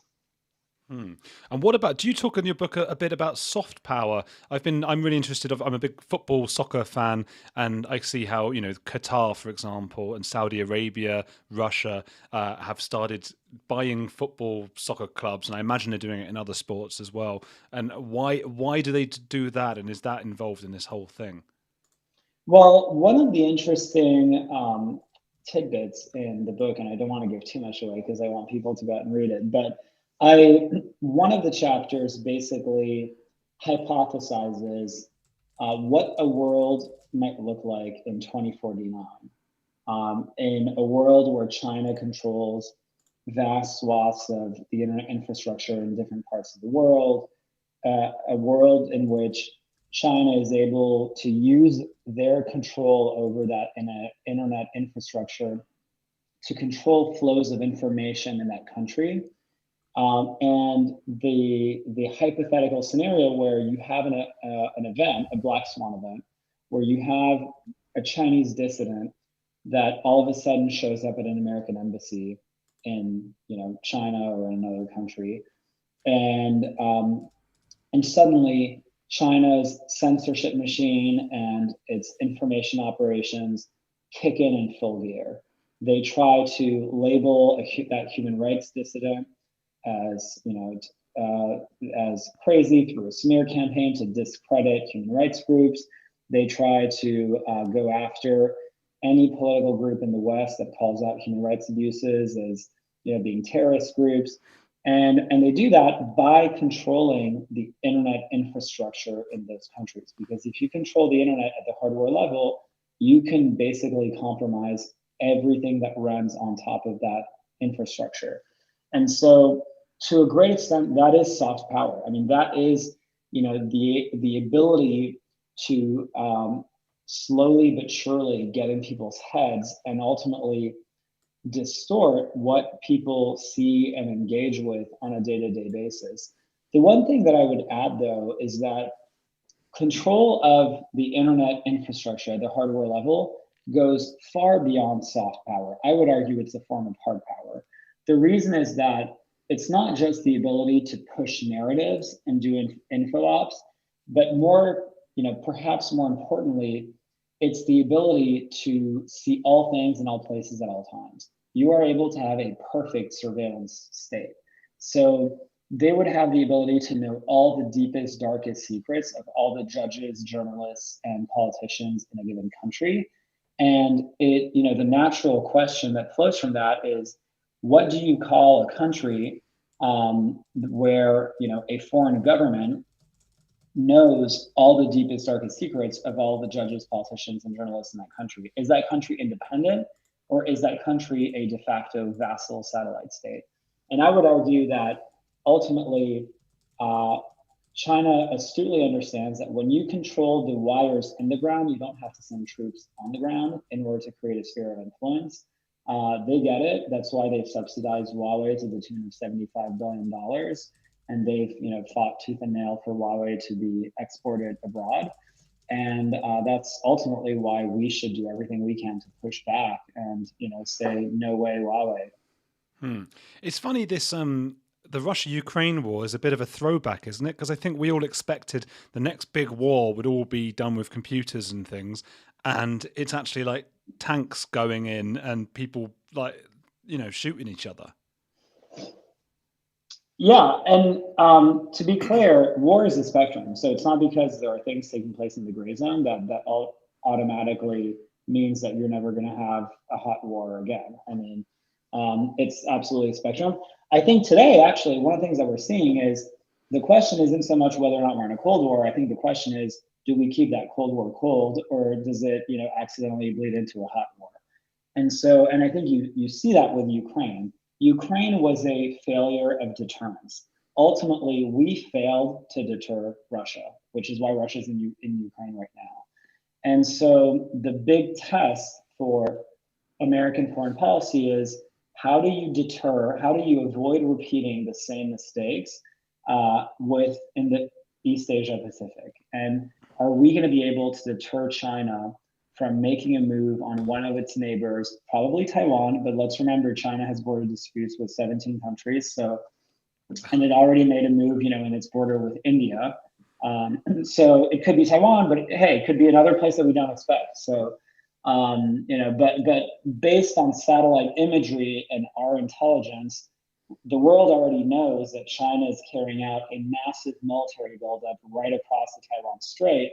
So with that information in mind, I think it should be a pressing foreign policy objective for us to think long and hard about how do we avoid a similar fact pattern as we had with Ukraine, and this time around make it clear that the cost of an invasion in Taiwan would ultimately end up being a losing proposition. It would be a failure. I think it's important for us to make that very clear, that they would not win that fight. And how do we make that clear? I suppose Russia at the moment is not winning their fight, but China compared to Taiwan is even more of a sort of Goliath taking on David, isn't it? Yeah, absolutely. But I think the two critical takeaways from Ukraine, and frankly, just from recent events, I would argue to some extent Afghanistan, is two major lessons that stand in Ukraine. Number one, the value of giving weapons early before an invasion happens.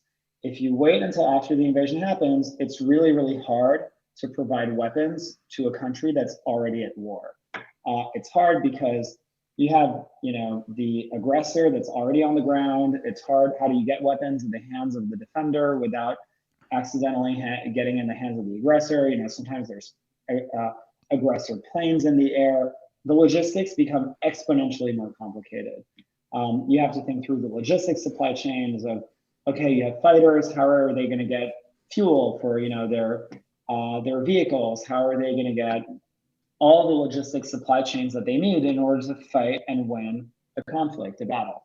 And so you have to plan all of that beforehand, and you have to basically give them the weapons that they need early. And I would argue that obviously harpoons in Taiwan are the key.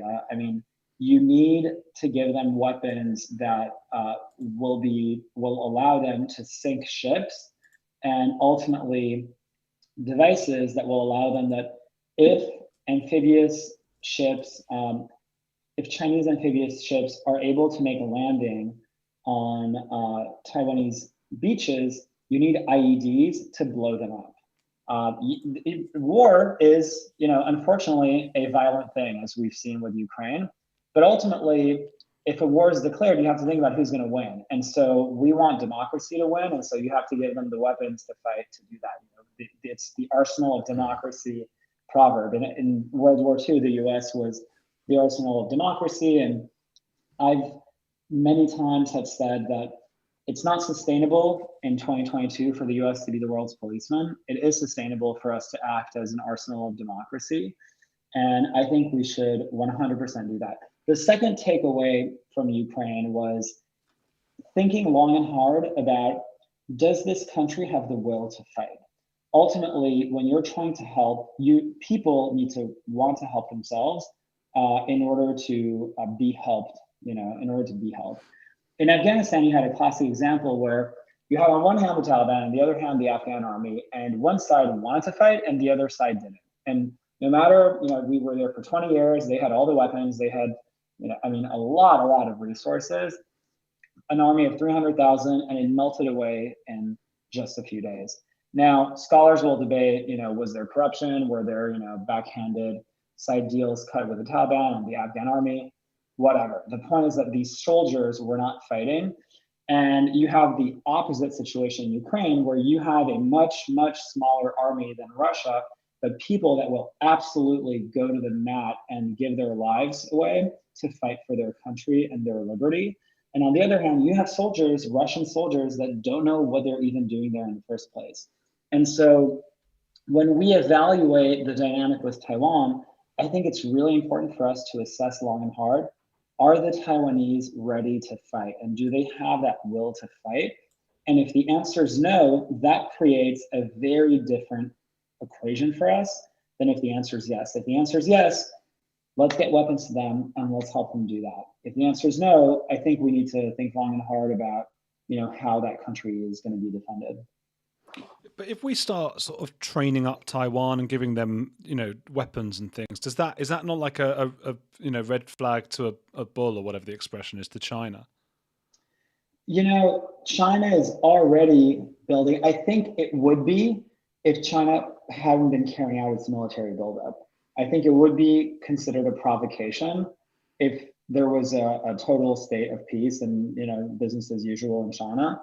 I don't think it's a red flag, because China has already, they have already been carrying out simulations of beach landings on Taiwanese beaches. They've been carrying out simulations of, copycat reproductions of the Taiwanese presidential palace. And How do you capture the Taiwanese presidential palace?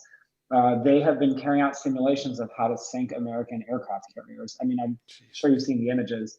The scope of and the breadth and depth of their military buildup across the Taiwan Strait is so massive that us providing weapons to Taiwan would simply be defensive. I mean, China knows that China is not at risk from being attacked by Taiwan. This is purely defensive. And the same way that Russia was not at threat of being attacked by either Georgia or Ukraine. And so, yeah, I wouldn't support necessarily giving a lot of weapons to Taiwan had China not carried out a military buildup. But now that they have, I mean, you have to create counter preparations to their own preparations. Our preparations necessarily needs to be based in the fact pattern on the ground. And that fact pattern has changed because China has carried out a massive military buildup. And how is cybercrime being used by countries in the Russia-Ukraine conflict at the moment? Well, it's a little hard to tell because there's a lot of fog of war at work. We know that, surprisingly, Russia's been a lot less effective than everyone had predicted. I mean, Russian tanks, in some cases, have been communicating via cell phones because actually Ukrainian hackers have been able to take down their supposedly encrypted communication lines. It's kind of, you know, we know that the website of the Duma was down at the beginning of the conflict. It seems as though right now, based on the anecdotes that have been reported through the press, that the Ukrainians have actually been, to some extent, slightly more effective than the Russians. But I think it's hard to have a full, fair accounting of what, you know, the impact of cyber attacks on both sides right now, because, you know, to be honest, obviously, part of a state of war is that both sides have a very strong incentive to present themselves as winning. So, you know, nobody really knows what's actually going on. But certainly it seems as though the Russians have surprised the world in not living up to the expectations that everyone had about, you know, the astonishing cyber capabilities that Russia has touted for such a long time. There have been a lot of comments coming from people saying that, you know, Ukraine's no angel and they've had weapons and, you know, all that kind of thing. But you know, there's always two sides to things, I guess. But I like what you were saying about being the arsenal of the democracies, because whatever way you look at it, and I'm sure Ukraine is no angel because what country is? One of those countries appears to be a democracy and the other doesn't. And if we want to continue being a democracy, you know, presumably that's the side we have to pick. Yeah, and to be fair, I'm not, you know, defending everything that Ukraine has ever done. I'm not saying Ukraine is a perfect country. I know Ukraine is, like every democracy, has its flaws. No democracy is perfect. Every democracy has its flaws. And I think the difference is that, number one, in a democracy, we talk about our flaws openly. We have a free press, we have debates, you know, we introspect, and we create spaces for people that want to shine a light on our flaws and to hopefully, you know, self-correct and improve, you know, our democracy. And number two, I think it's not so much, the question with Russia and Ukraine isn't so much, oh, is Ukraine perfect, or do they also have, you know, things that one could reproach them? The question is really, do they deserve getting invaded and having their cities, you know, burnt to the ground? And I think, I mean, no matter what the flaws are, the answer is definitely no, because when you look at the human rights atrocities and frankly, war crimes that have been carried out against innocent Ukrainian civilians, I mean, no country deserves that. No, absolutely. And then tell me, what is going on? You know, Elon Musk getting involved in Twitter. What role will his acquisition of Twitter play on all of this? Well, I mean, it's probably not for me to speculate too much on, you know, what his plans are with Twitter, but I know that obviously a lot of people are excited about the idea that Elon might bring a different perspective to Twitter's leadership and, the philosophy that Twitter brings to how it runs its platform. And I know that content moderation is obviously a big piece of that. And well, I don't know. I think we've got 4 minutes, so I was going to ask you to, tell us. I mean, like, where can people get your book, and like, what are you up to? Let's do some promoting for Jacob. Yeah, so people can follow me on Twitter at Jacob Helberg. I highly encourage folks, if they want to stay tuned on the latest events and the going on in tech and foreign policy. And they can look at my book on Amazon, The Wires of War, Technology, and the Global Struggle for Power. Just looking for you on Twitter. Do you have lots of followers? Yeah, doing okay. Doing okay. 12 and a half. It's quite a lot. It's more than me. I'm on like 4 or something. Follow all of us. Get us on Twitter. We've got a few minutes left, actually. So what else should we talk about? What have I not covered that you think is an interesting part of your book and your work? Well, I think I'm going to channel my husband for a second and ask you, what you're waiting for to move to Florida and, create a, successful podcast station here. And Florida is the next frontier in American, demography. And so curious to turn the table around and ask you that question. You want us to move the Sean Attwood show to Florida? Why not? Palm trees in the background. Well, the thing is with Sean's, I'll call it a haircut.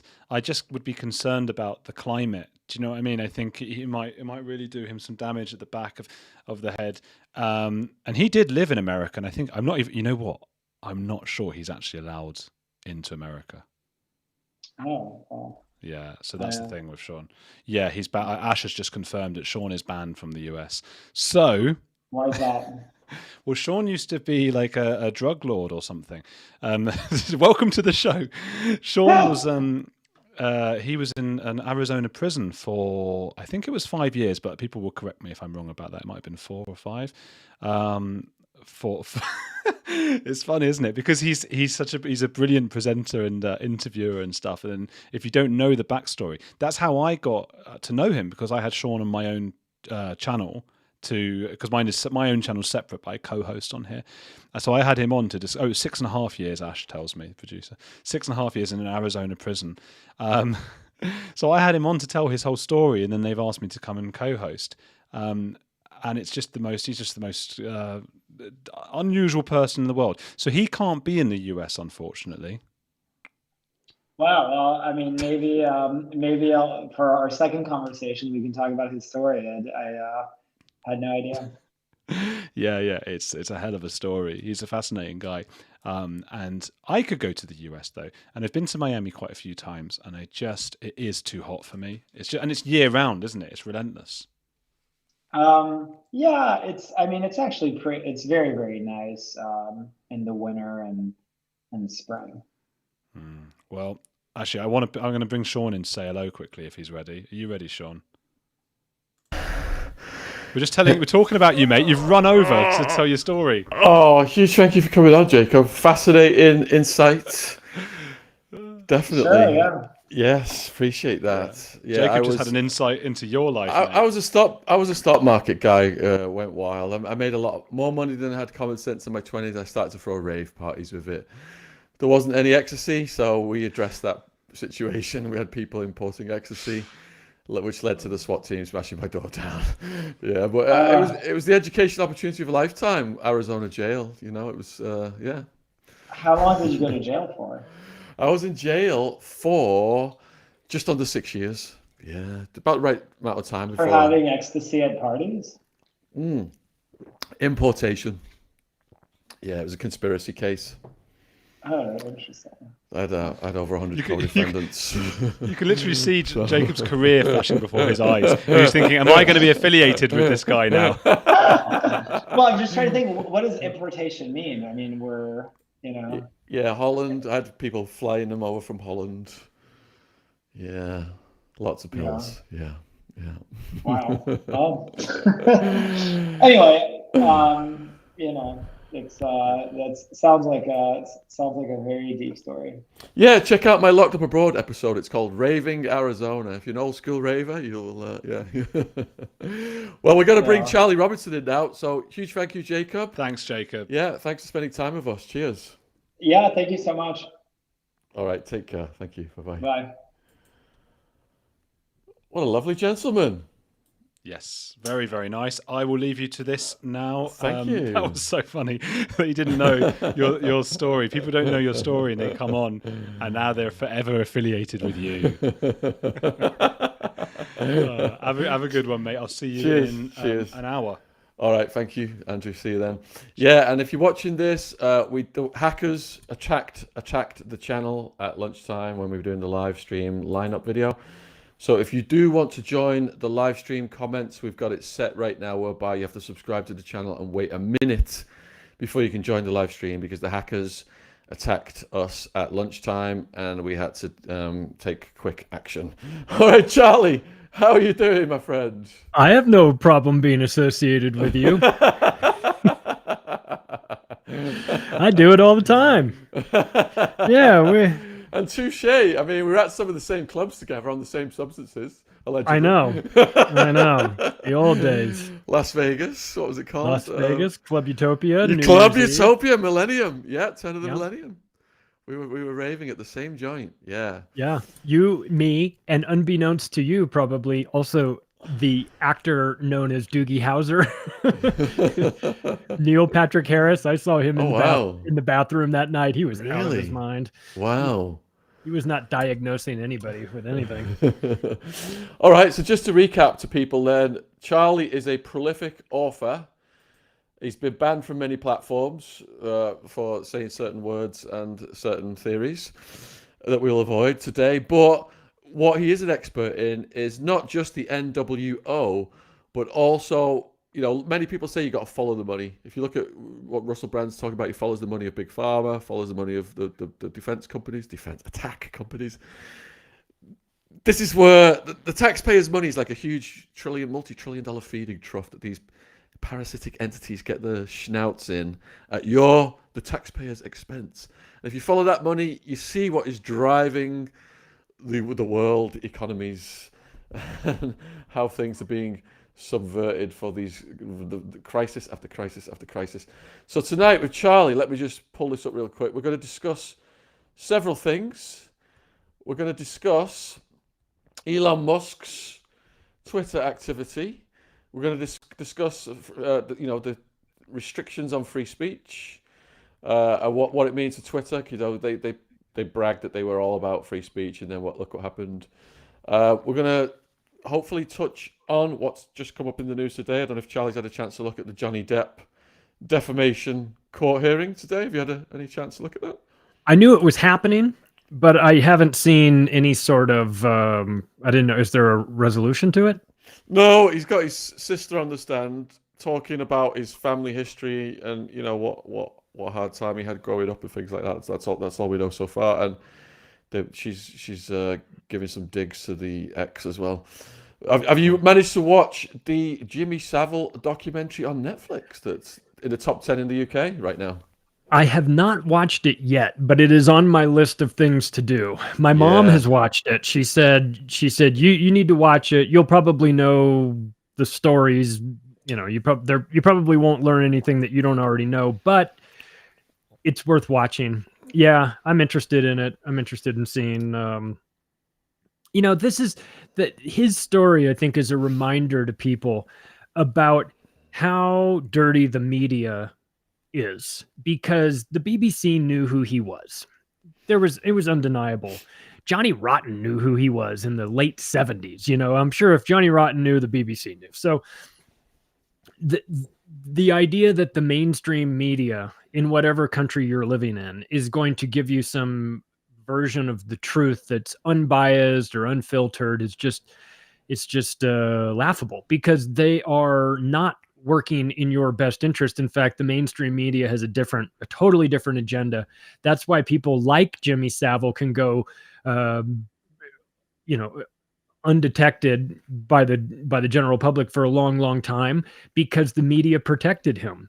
And we see the same thing in America on a much different scale in terms of sexual misconduct. But look what's happened at CNN.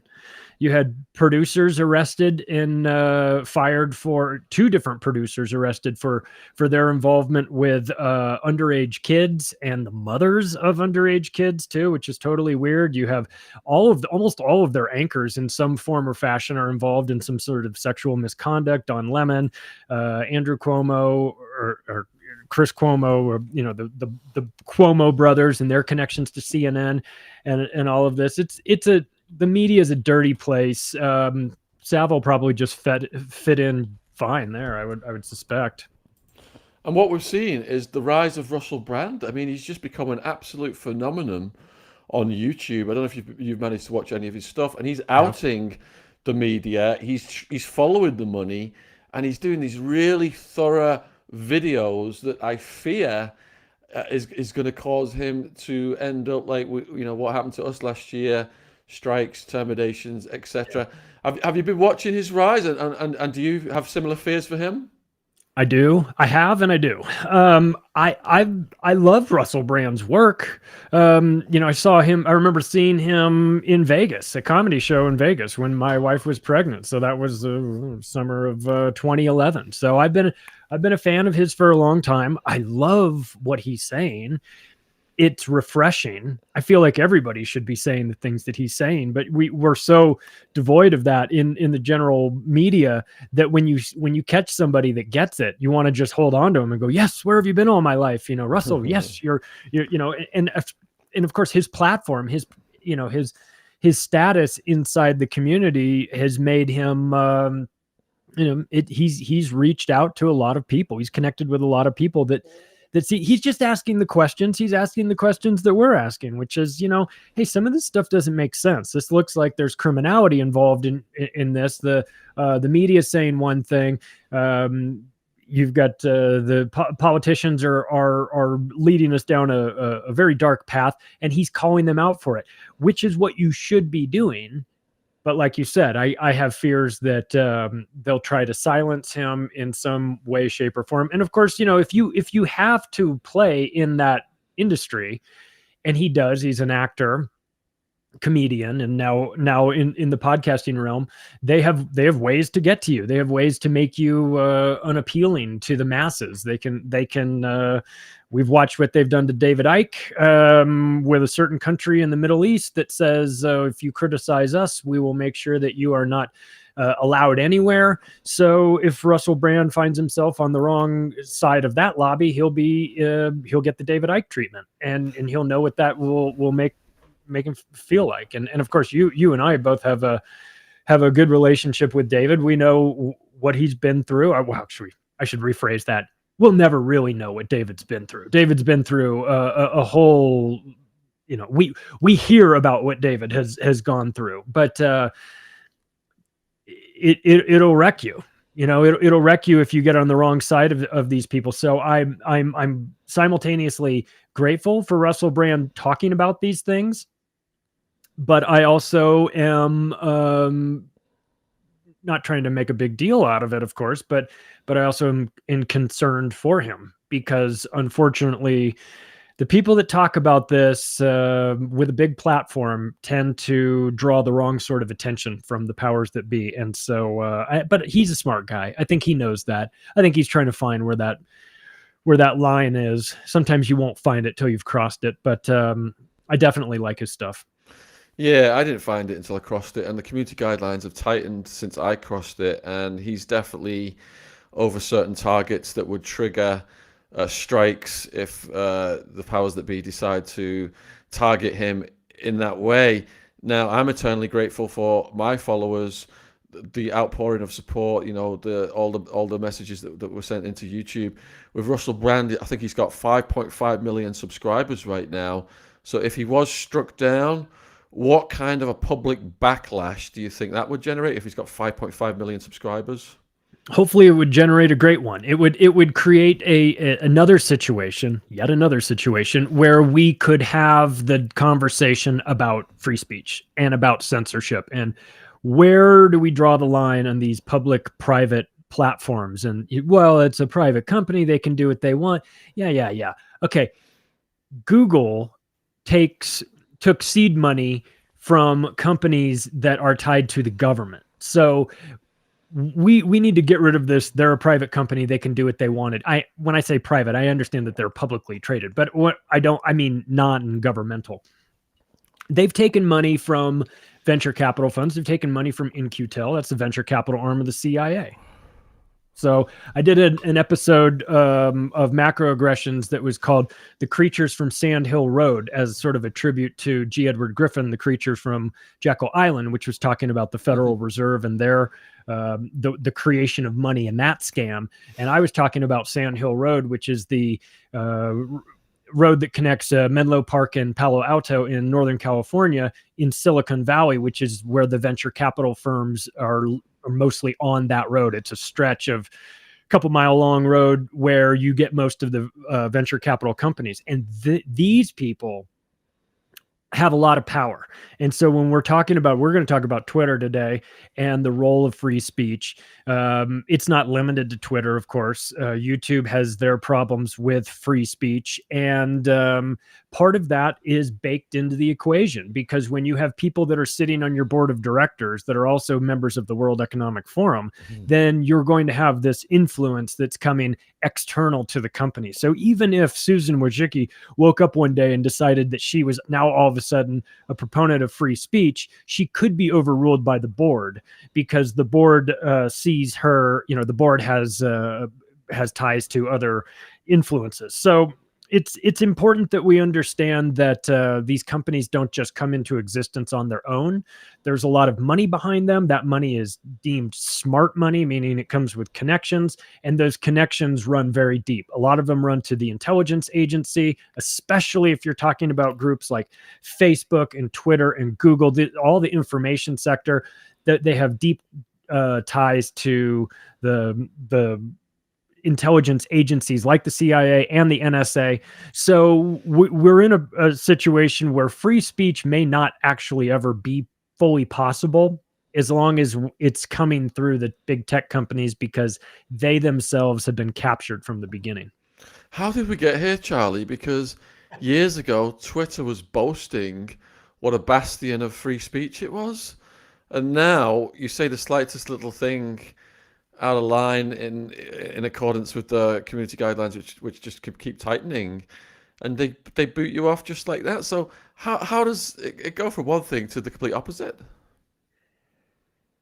I think Trump played a role in this, not in any sort of policy decision, but just his personality. He was on there and he rubs a lot of people the wrong way. I'm not for or against the guy. He's got his problems. He did some interesting things, but I do recognize that he makes people insane. And on Twitter, he was just going scorched earth on people. And whether that was the actual reason or whether that was a good enough excuse to implement it, the free speech removal happened in a coordinated manner. Actually, if we're going to be honest about it, with Alex Jones, in that determination where they said, all right, he's gone. And then he was gone from Twitter and YouTube and Facebook. He was gone all at the same time. That is not accidental. So I think that this comes out of dictates that are being set upon to these tech companies by the Council on Foreign Relations, by the Bilderberg Group, by the German Marshall Fund, by the Poynter Institute, these non-governmental organizations, these NGOs that have an undue amount of influence and have a lot of overlap. If you were to look at, management boards of Twitter and Council on Foreign Relations and World Economic Forum, that Venn diagram, there's going to be a lot of overlap there. Sorry, Charlie, you listed a bunch of different organizations there. I'd heard of 2 or 3 of them. What were the 2 that you mentioned at the end? Poynter Institute. What's and that? German Marshall Fund. Yeah, could you explain what those are? Poynter Institute is an NGO that is really focused on speech, ironically, because they're trying to censor it. But they hold themselves out, like a lot of these. They say, we are managing to make sure that that there's not a lot of disinformation and misinformation. They do that whole thing, and you go, oh, well, define disinformation and misinformation, and it's like basically anything that disagrees with the established narrative is disinformation or misinformation. So they're just another watchdog group that you can that has organizational people sitting on members of their board, and then they put them in other places as well. And so it's just part of this web. And the German Marshall Fund is the same sort of thing, except there's some overlap between Guido Gold. I think you and I talked about this before with Guido Goldman, who was the founder of the German Marshall Fund. He happened to be Jeffrey Epstein's next door neighbor. So in New York City. So there's a lot of any of these NGOs that are set up in a way that are talking about how they're going to preserve free speech. You can almost bet that they're going to be the ones that are destroying it. So when you look at a group like a company like Twitter, and you might be tempted to think that all of the decisions that Twitter makes are coming from inside of Twitter. And that might be the case on minute things that don't really matter. But in terms of overall structure of who is allowed, what voices are allowed and to be heard and which ones should be silenced, sometimes these companies have to listen to their board. And if the board of directors has a bunch of people from Silver Lake Partners and KKR and Sequoia Capital and Accel Partners and Google Ventures on there, and then those groups have ties to In-Q-Tel and the World Economic Forum, well, then who's really on your board of directors? Is it Klaus Schwab in disguise? Is he disguised as Jim Breyer from Accel Partners? Because Accel Partners has tight connections with the World Economic Forum, and they finance Twitter. So now what do we do? It's not as simple as Jack Dorsey or Argwal, whoever is the current CEO of Twitter.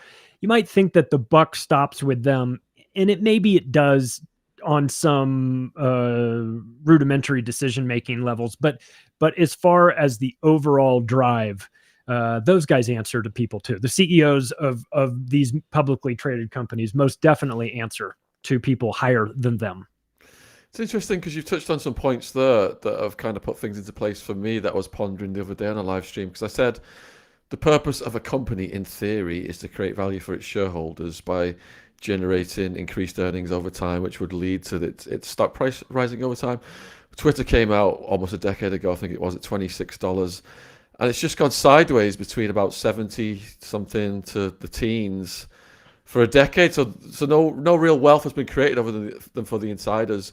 So does that mean there's a bigger function to Twitter, an intelligence agency function, perhaps, that is overriding the typical corporate function?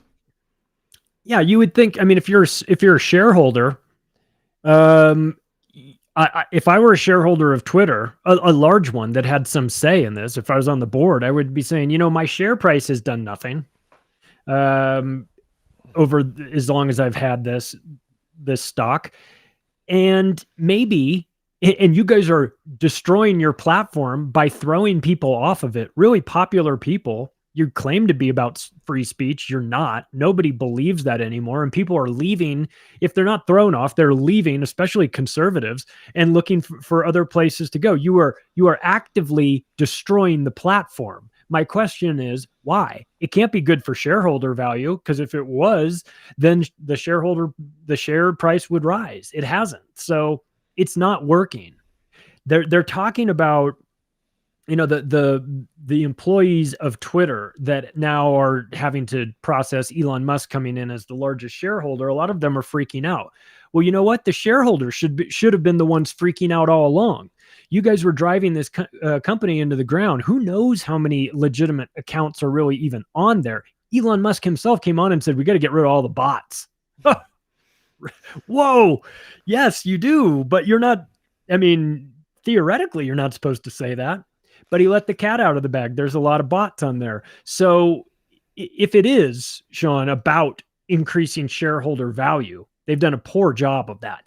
But if it is about controlling narratives in managing speech, they've done an excellent job, because they can make they can make a big deal appear to be a small deal, and they can turn a small deal into a big deal simply by the use of the bot army, the blue check marks, and all of this, and create a feedback loop where it looks like, based on your algorithm and feed, it looks like this stuff is everywhere, when in actuality it's nowhere. So it's a dangerous thing when it comes to managing free speech. Twitter is among the worst at it, which is funny, because they claimed early on, at least, that they were all about free speech.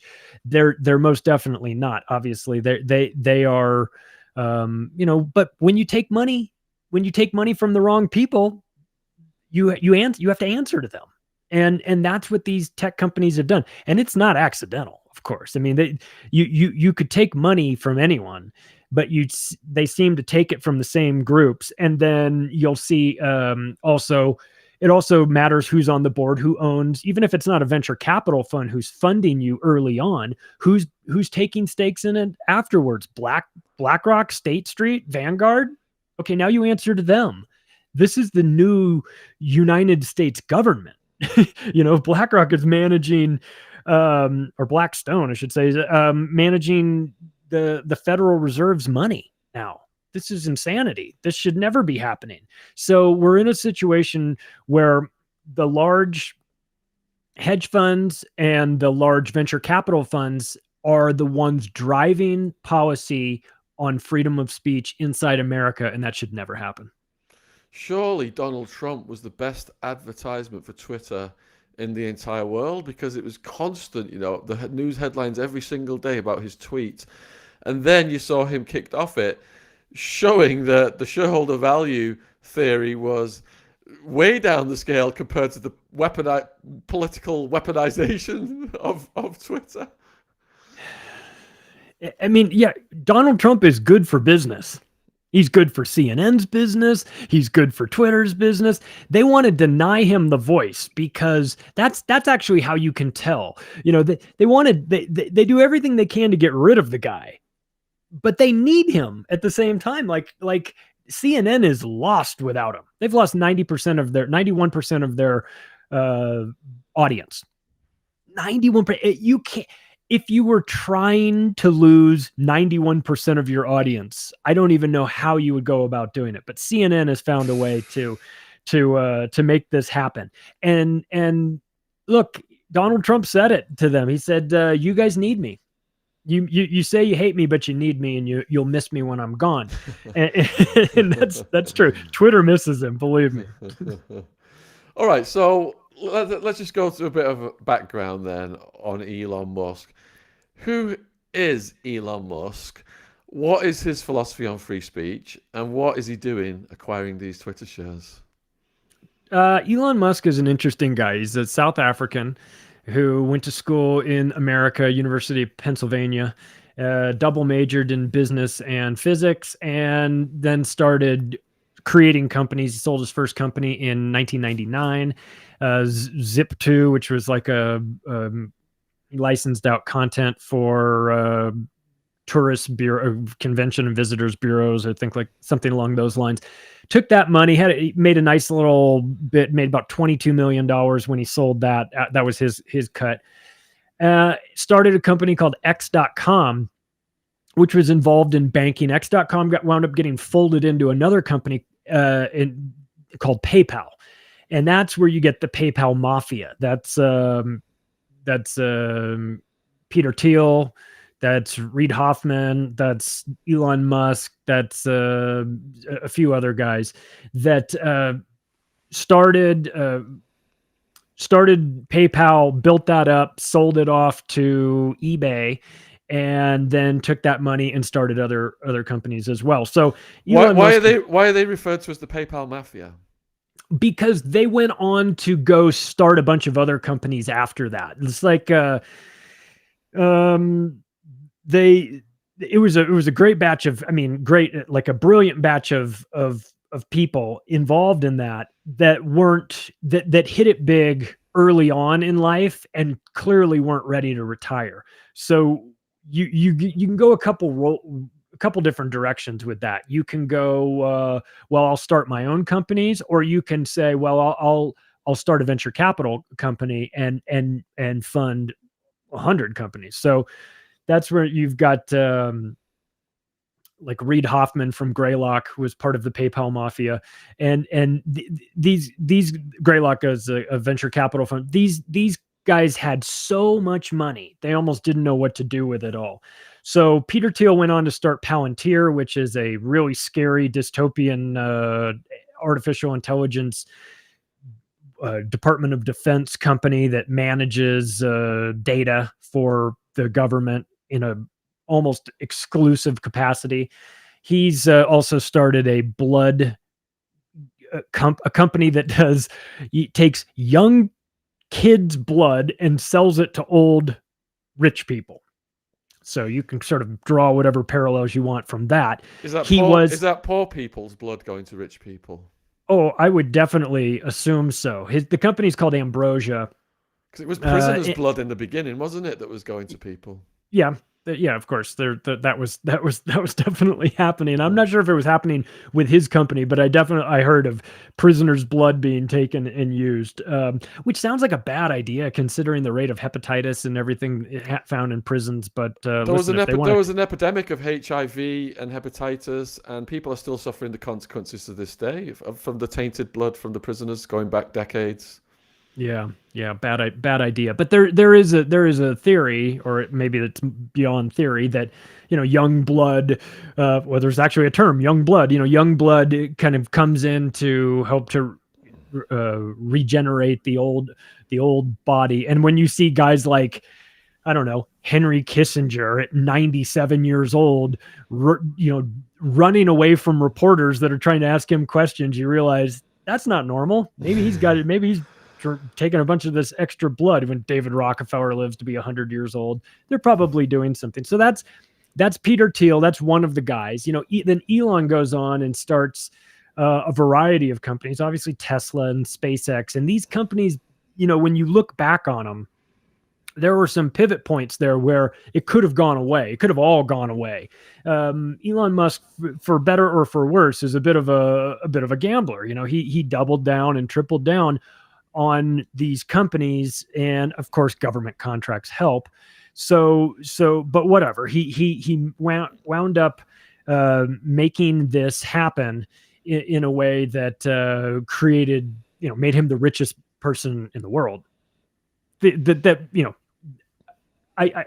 an asterisk there, obviously, when you're talking about Rothschilds and Rockefellers and DuPonts and Morgans and all these people. When you say Elon Musk is the richest man in the world, it's like, yeah, on paper. We're not going to dig into the vaults of the Vatican. We'll find some real money there. But whatever. He's developed himself as this semi-autistic, definitely sort of maybe Asperger's on the spectrum, unusual tech guy who starts these massively transformational companies and has created a rather, a massive war chest from that, giving him the ability to do things like buy 9.2% of Twitter if he chooses to. Frankly, buy all of Twitter if he chooses to. So, he's got there's some good projects he's working on. There's some bad projects he's working on. Nobody is a fan of Neuralink. Neuralink is the implantable brain chip device that he talks about. He on the one hand, Elon Musk says, well, we got to be careful of artificial intelligence because, it could turn out like Terminator and kill us all. And then on the other hand, he says, but here's Neuralink. We'll implant this in your brain. It's like, hang on a second. we can't have the conversation about transhumanism being bad, and then you also trying to sell us the chip that goes in your brain, because that's not going to work. So seems a bit devious, and nobody is a fan of that. Starlink satellite internet, I mean, on the surface, bringing internet to people that don't have it sounds like a good idea. It also, I've talked to Alana Freeland about the space fence that's being built. When I hear space fence, I also think Starlink. And so all of these things that he's involved with, there's like a good side, but if it's in the wrong hands, it's a bad side. So he's talking about, look, I give him credit for this.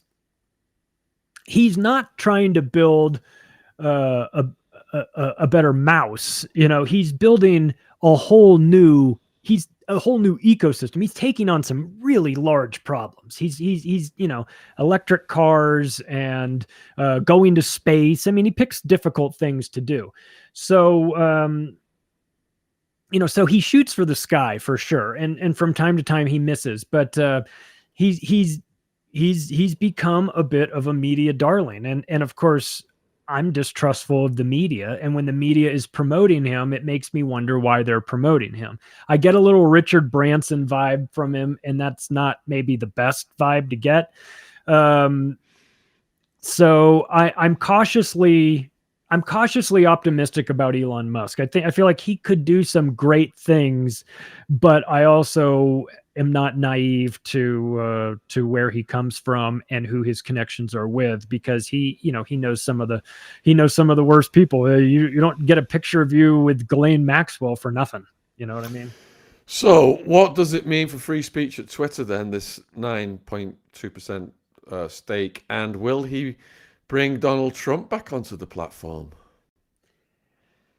Well, it's an interesting thing. What it means for free speech is that it could get better, but I don't know that it necessarily will. I'd like to see, the problems that Elon Musk has with Twitter is content moderation and free speech.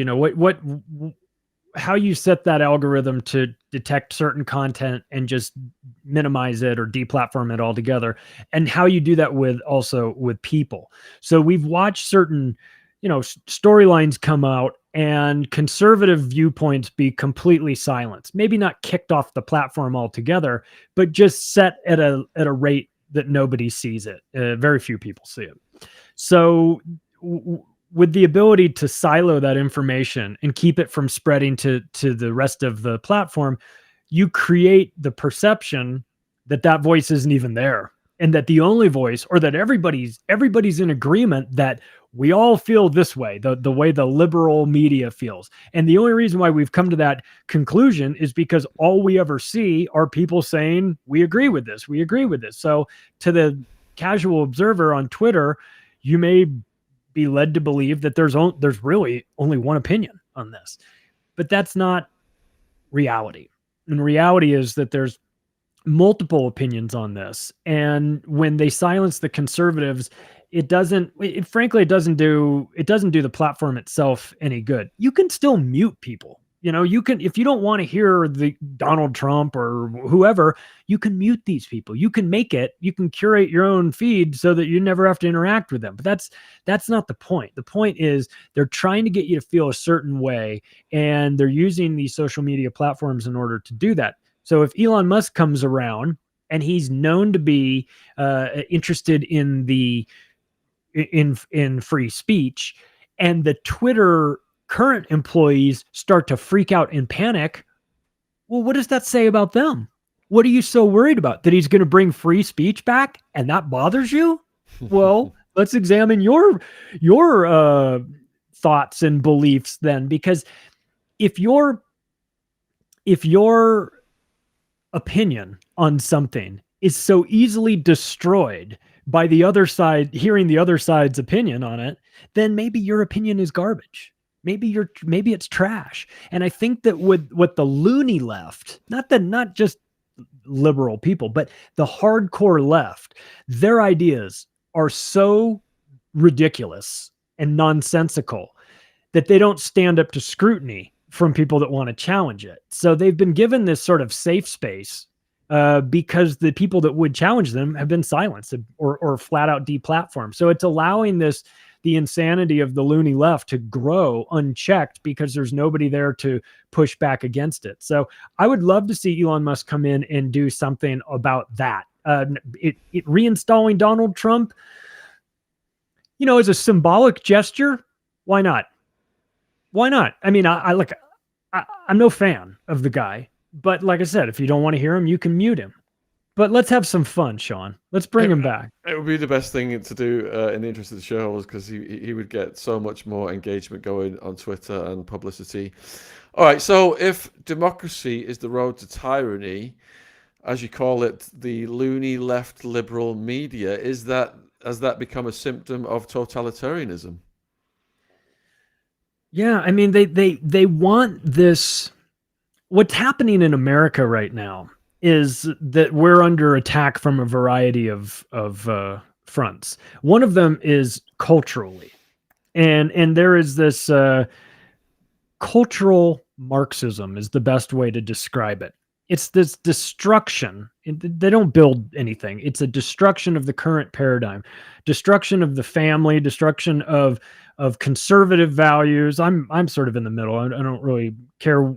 I mean, I'm not really conservative or super liberal, but you notice that there is a destruction of anything family related in the United States. Last summer in the House of Representatives, they changed the rules of the House where that wouldn't affect us really because we don't work there, but they changed the rules of the House so that you can no longer refer to about 30 different terms: mother, father, brother, sister, aunt, uncle, nephew. Every word that you would use to describe the family is banned in the House of Representatives in the United States as of the summer of 2021. So now I ask you, why?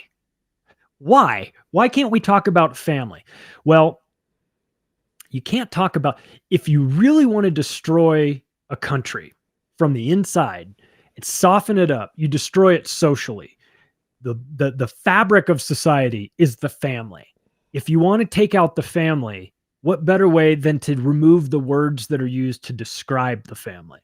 And so we see this happening in a variety of places. Social media is one of them. Mainstream media is another one. The invention of these pronouns that don't make any sense. Not everybody's a boy or a girl, and now we have to have a third bathroom, or we have to have 18,000 genders, or you can change your gender after recess, and we have all of this stuff. In and of itself isn't enough, but compiled together, it starts to change the culture of the country. In America, the culture of America is changing, and it's changing because of the media. The media is making this happen. They're promoting and elevating insanity like woke story time and all of this stuff. And they're suppressing people that say, hey, listen, I'm a parent. I should have the say in what is taught to my students. You guys don't get to talk about sexuality with my kindergartner. And that's inappropriate. And you certainly don't get to have those conversations behind closed doors, telling the kids not to tell their parents. So there should be righteous indignation for this. And there is on the right, on the conservative side of things here. But that gets silenced in social media, in the mainstream media. They can make it appear as if there's no discussion at all. Like, those people don't care. It's totally fine. We're gonna indoctrinate all these kids. Tranny story time for 5-year-olds. Oh, everybody's fine with it. If they were upset about it, Sean, clearly you'd be hearing how upset they are. And since you aren't hearing it, they must not be upset. No, you're not hearing it because they're being silenced. They're definitely upset. They're screaming their brains out, but nobody hears it because the social media algorithms have set it up in a way so that they don't reach people. So that's what's at stake here. I mean, it's not just about Elon Musk buying a bunch of stock in a company and then being, kind of funny online and asking it if we should take the W out of Twitter, That's fun and whatever, but there's more at stake here. It goes back to the role of free speech and who the arbiter of free speech should be. And currently, right now, it's being set up by tech oligarchs. And I think that that's probably a really bad idea. So if free speech is guaranteed under the Constitution, isn't the arbiter of free speech the Constitution and the Supreme Court? And how has entities like Twitter circumvented the Constitution? The Constitution doesn't mean anything in the United States anymore. It's written in pencil. And the Supreme Court, we just nominated a woman to the Supreme Court who couldn't tell you what a woman is. So it's the whole, I mean, I feel like sometimes if I get real quiet, I feel like I can hear the faint sound of circus music playing in my ears, because this entire country has turned into clown world, and we have Supreme Court justice nominees, or now Supreme Court justices, that are trying to argue that they don't know what a woman is. I got to pull out your driver's license. What does it say on your driver's license? Man or woman? Solve the problem right there. So, but it's funny and it's kind of frustrating, but it's funny and weird but ultimately it's going to matter, because they're going to rule on some cases that are a big deal, that will impact the United States of America. The Supreme Court will make decisions on that. And one of the people making a decision on that will be somebody that doesn't know if she's a woman or not. And I find that to be, like, I get it. If you're mentally ill, people will be nice to you and everything. And, okay, all right, that's right. Tell me about, that's good. Yeah, interesting. Okay, let's get this person the help that they need. When I see Ketanji Brown Jackson or Jackson Brown, whatever, coming up for a nominee for the Supreme Court, talking about not understanding the difference between man and woman, I just go, let's not tolerate this anymore.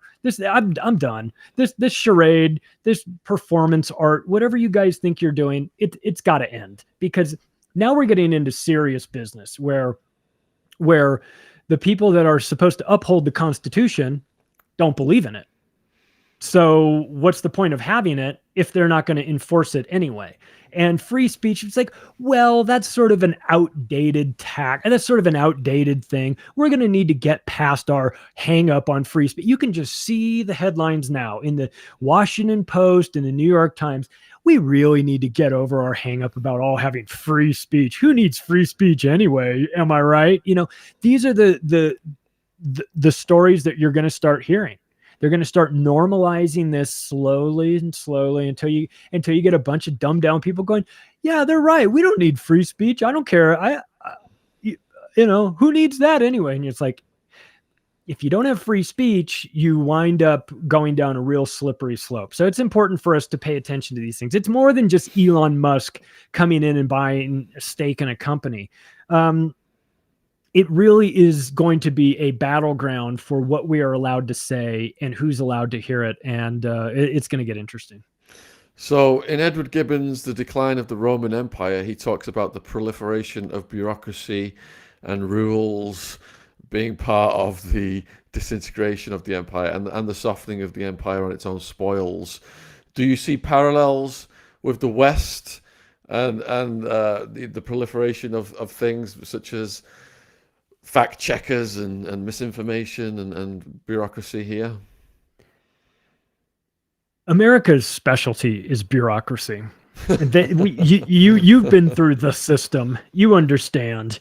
We create a system, we create rules for the system, then we bring in the least capable people to run that system. And then when they fail, instead of getting better people in there, they just add new laws or new regulations or new people or add more people. Oh, well, this guy's totally incompetent. He can't do his job. Well, let's add 6 more of that guy. And then and so we wind up in a position where the federal government is completely bloated, totally ineffective in doing the things that they set out to do. And of course, that is the sign that you're towards the end of an empire. When they start to,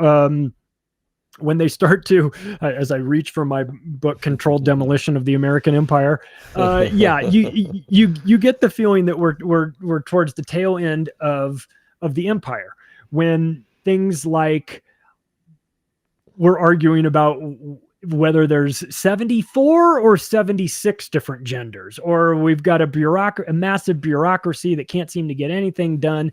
We have the ability to ship without any sort of vote over $1 billion to Ukraine, but we still can't fix the water in Flint, Michigan.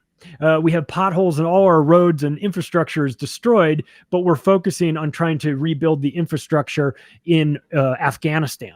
It's like, this is insanity. So I think that people are starting to wake up to the fact that we are, as George Carlin called it, CTD, circling the drain. That is what he said. I have no stake in this. I'm just watching us circling the drain. I'm sitting in the bleachers and watching it all. It's hard to care about your country when the people that are tasked with running it don't care about it. It's hard to care about, it's like, why should I care about the school district when the teachers in the schools don't care about the curriculum either? They're teaching whatever they want. They're teaching this weird woke stuff. And we're supposed to get on board and help fight for the schools. Why? These things are broken. So there's part of me that says, let it break. There's a part of me that says that these inefficiencies need to go away. And that part of how you do that is you just let them run their course and let this collapse under the weight of their own stupidity. But I also recognize that that's going to be really painful for a lot of people. And so I don't want that. I don't want the pain of it. But we're in a system that really needs an overhaul deeply, because we've been talking about this idea of the Constitution and all the things that it protects. But we've let the worst people in the world be in charge of managing it, and we wound up where we are right now.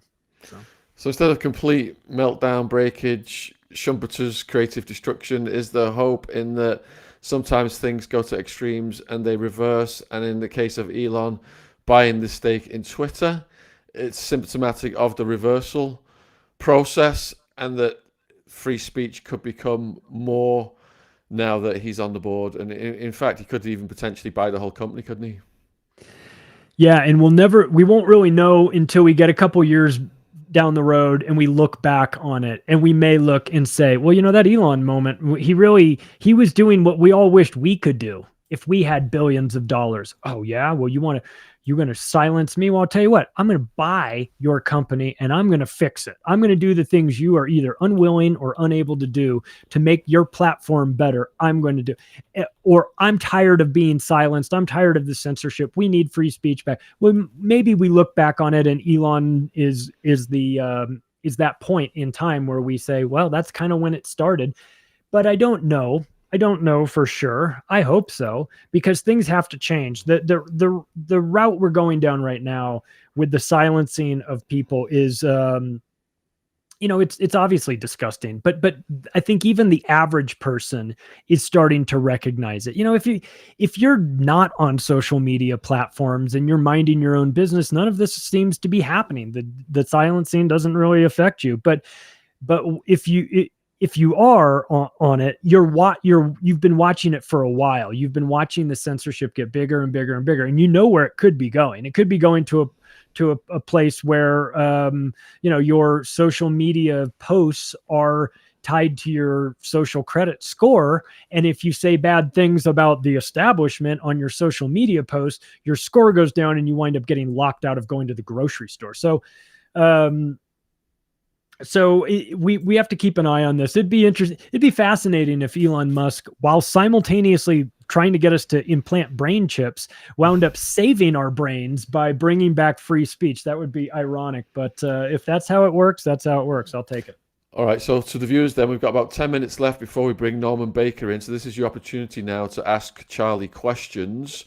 However, because there was a hack attack on the channel at lunchtime, the chat has been restricted to subscribers only. If you're not subscribed, if you do subscribe to the channel now, you have to wait a minute before you can ask a question. So if you do want to ask a question, you're not subscribed, please subscribe, and then we'll just wait a minute to ask the question. But questions are coming in now from the existing subscribers. And we've got one from Hang Tight. Does Charlie believe in NASA? That ties in with Musk, doesn't it, as well? Oh, one of my favorite topics. Do I believe in NASA? I believe they exist. Do I believe they're doing good work? No. Well, listen, when the organization is started by literal Nazis, you're in a bad spot, man. I don't trust NASA at all. I don't trust anything that they do. I think that those people are a bunch of criminals. I think that their stories don't add up. I love the idea of going to space and where that takes us, and the science fiction aspect of it, and all of the benefits that we could have to being, a multi-planetary species. I love all that. I mean, it's very, very interesting to me. I like that Elon Musk is trying to, get involved with SpaceX and all that stuff. I like the privatization part, because I feel like the private, you need to, I understand it's a big undertaking when you're trying to launch rockets into space. It costs a lot of money, and you need the best and the brightest and all that stuff. So it makes sense that it would start off as a government funded program, but where you're really going to see massive leaps is in the privatization of space. And of course, that opens up a can of worms too, because much like we just got done talking about the tech companies that are financed by venture capital firms that wind up having a say in things.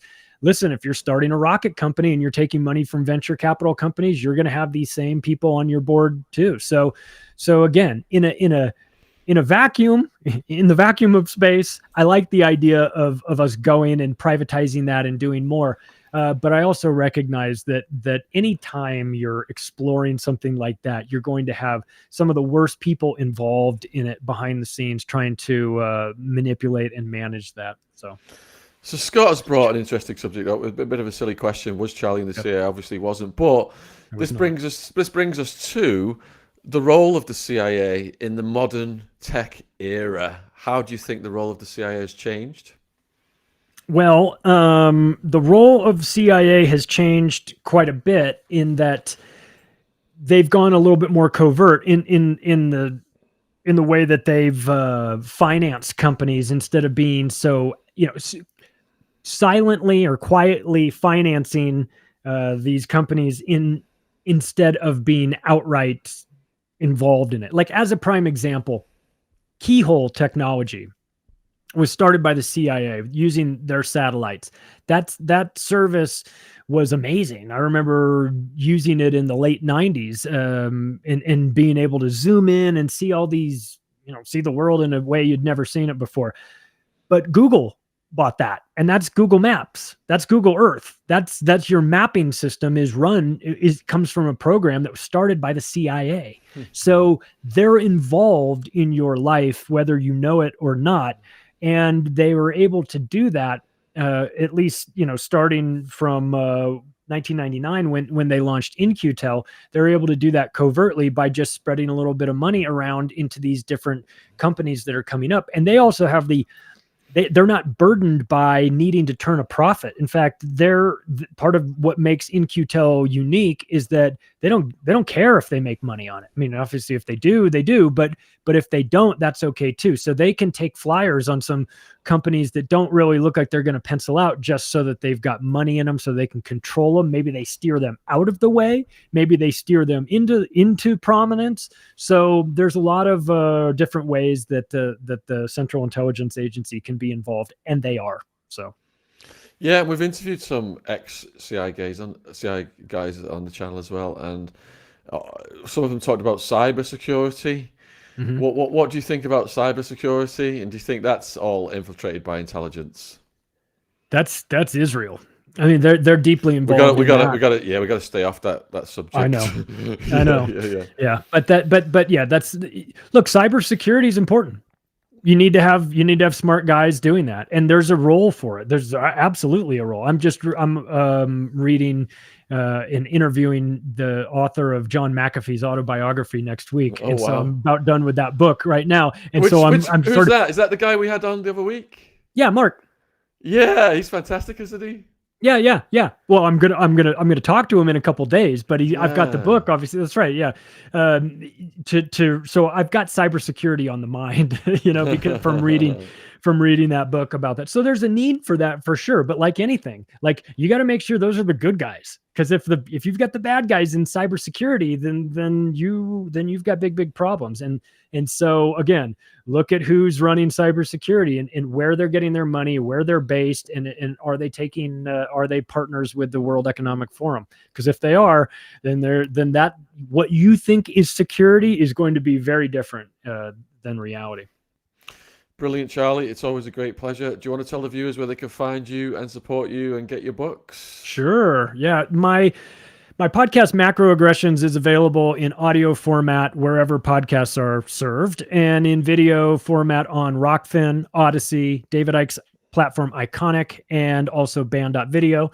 You can go to my website, theoctopusofglobalcontrol.com, where I think I've got just about everything there. You can buy my books in digital format there through PayPal. But if you like paperback, there's 3 books available on Amazon: The Octopus of Global Control, The Controlled Demolition of the American Empire, that I wrote with Jeff Berwick, and Hypocrisy: Surviving in a World of Cultural Double Standards. And as always, thank you, Sean, for having me on. I know that it's too much bold beautifulness might get the censors out, but that's all right. You need to get your ass over to London so we could go raving at Ministry of Sound or Fabric.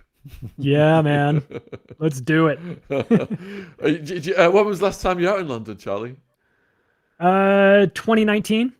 Okay. Well, let us know next time. Definitely. I will. I swung through. I did Renegade Inc. over for RT, and did all the touristy stuff and wound up in Hampshire too for a couple nights. Would love to see you in person and give you a big hug. So yeah, definitely keep likewise. us posted. Thank you, brother. Take care, man. Thanks again. Cheers. Okay. Bye. Yes, Charlie has been one of the longest running guests on the channel. He's always a viewer favorite, like Ryan D. And his links will be in the description box. You know, it's very important that we support our guests. It incentivizes them to come on. If you've not subbed to the channel, please sub. It does enable us to do more, and it will enable you to join the chat because the hack attack at lunchtime. Looks like Andrew is just putting on his anti-head shine. Should I bring him in? Oh, bringing him in. Oh, look at that. See how he treats me off camera, guys? I thought I could get away with it. Did you catch him gesticulating? Do you see what I have to put up with? Yeah. I could see you putting me in. And I thought I'll just quickly put the fingers up at this fella. But you wouldn't have it any other way, would you? You know about my disdain for authority figures, and you are an authority figure. I just love being picked on. Nothing like some healthy banter. Let's see if there's been any updates on the Johnny Depp story in the last hour as we wait for Norman. Oh, I think I just heard Norman pop in. Norman did pop in. So I'm going to pop out and leave it to you, Andrew. Is that your night, the end of your night? We will see. We will indeed. Everything's like sneaky somehow, isn't it? Everything's a thing. I may be back at the end, I may not. Okay, well, I'll stick Norman in. Norman, how you doing, mate? I'm fine, thank you. Yeah, good. Good. Always good to see your face. What's going on in your life? A lot of work, actually. So I'm not short of things to do. A lot of transport stuff. Transport stuff? Yeah, I do 2.5 days a week for the Campaign for Better Transport, amongst other things. Ah, interesting. You know, I spoke on my channel. I spoke recently with. Do you know who Rory Sutherland is? No, I know the name. Who is it? Oh, he's like the head of Ogilvy or some marketing or something. But he's written this book about how to improve transport and all stuff about. We focus too much on getting to places on time and not on the actual enjoyment of commuters and stuff. Well, that's absolutely true. And last year, I challenged Paul Toohey, my colleague at the Campaign for Better Transport, to a race between London and Glasgow, from Piccadilly Circus to Queen Square. Can't remember the name of the place, George Square in Glasgow. And I took the train and he took the plane. And he arrived only 2 minutes before me, genuine race, only 2 minutes before me because of all the hassle at airports and everything else. and he had no time to do anything apart from stand in queues and sit between two people on the plane. I had a fantastic journey on the train up 4 hours to Glasgow, and got a lot of reading, a lot of work done. So absolutely, it's much more pleasant by rail. And from a business point of view, you get 4 hours work done if you want to. That's what it is. That's what it is. But he was saying we still need to make it even nicer for people. Some trains don't have the backs of the seats, you know, the tables and things like that when they should, he thinks. Yeah, no, some of the seating arrangements aren't great on trains, and also, I mean, some of the Thameslink trains from Brighton, the seats are like ironing boards. Yeah, that's the thing. Everyone thought they were coming in here to learn about Savile, and they're getting talked about trains. This is what you get from this show. There is a link, Andrew, because Jimmy Savile was used by British Rail in the 1980s to advertise British Rail, and he was the one who did the adverts for "This Is the Age of the Train" and all those things. Is there any way he wasn't? But interestingly, he was dropped by British Rail in the 1980s, late 80s, and I know this from the head legal guy at British Rail. He was dropped by British Rail because they had been told at that point, back in the 80s, that he was, let's put it gently, conducting himself in an inappropriate way with dead bodies in the mortuary at Stoke Mandeville. Get out. Because that wasn't in the documentary about the dead bodies. I was waiting for that to pop up, and it didn't. Well, I don't know why it didn't, but I mean, point is that British Rail knew about him in the 1980s and dropped him. The BBC knew about him because he was kept well away from children in need. And yet, he was allowed to carry on with Prince Charles's encouragement until his death. Is there something that, you know, is a very controversial thing to even talk about now, but there was a different attitude towards what we now would call paedophilia back then, wasn't there? There was an attitude which Radio 1 DJs and others shared, that girls of 14 and 15 were fair game. Not only that, I mean, they would queue up at top of the pops in Manchester where it was filmed and try and collar people, 14 and 15-year-old girls, try and collar people on the way out. I mean, John Peel and people. And it was a different feel. There was a song which I play on my blues show sometimes called Good Morning Little Schoolgirl, which is actually outrageous in terms of the lyrics now, but it was quite commonplace. But that's very different to what Jimmy Savile was doing. I mean, Jimmy Savile was not just doing that. He was creepy beyond belief. Yeah, it was disgusting stuff. But it is something that isn't being mentioned enough in this. And you see like these images, the videos. I was thinking this when I watched the documentary. You see these videos. It's like, look, he's with Mick Jagger.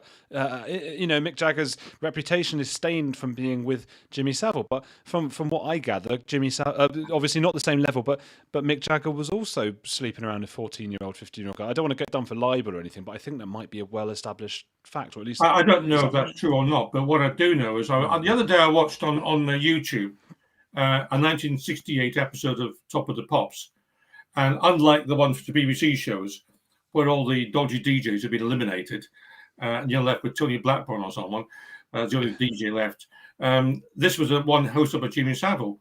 And watching right away through is quite interesting, because what Jimmy Savile did at one point was say, I'm looking at the cameraman. He's got his camera focused on these nice legs this girl has got. I mean, he actually said that, live on the program. It was quite extraordinary what they said in those days, and it was regarded as kind of normal. I mean, so all that was normal, and in a way that was exploitative for women that wouldn't be allowed nowadays.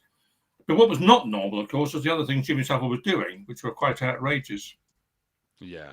Why do you think they didn't include the necrophilia stuff in the documentary? Is it just that it's not been confirmed enough? Well, I mean, it has been confirmed, I think, by various people. I don't know why he didn't include it. Perhaps it was a matter of taste. Perhaps he thought he made the point without having to go into that detail. Yeah, it's a bit much when you're eating your dinner, isn't it? Yeah.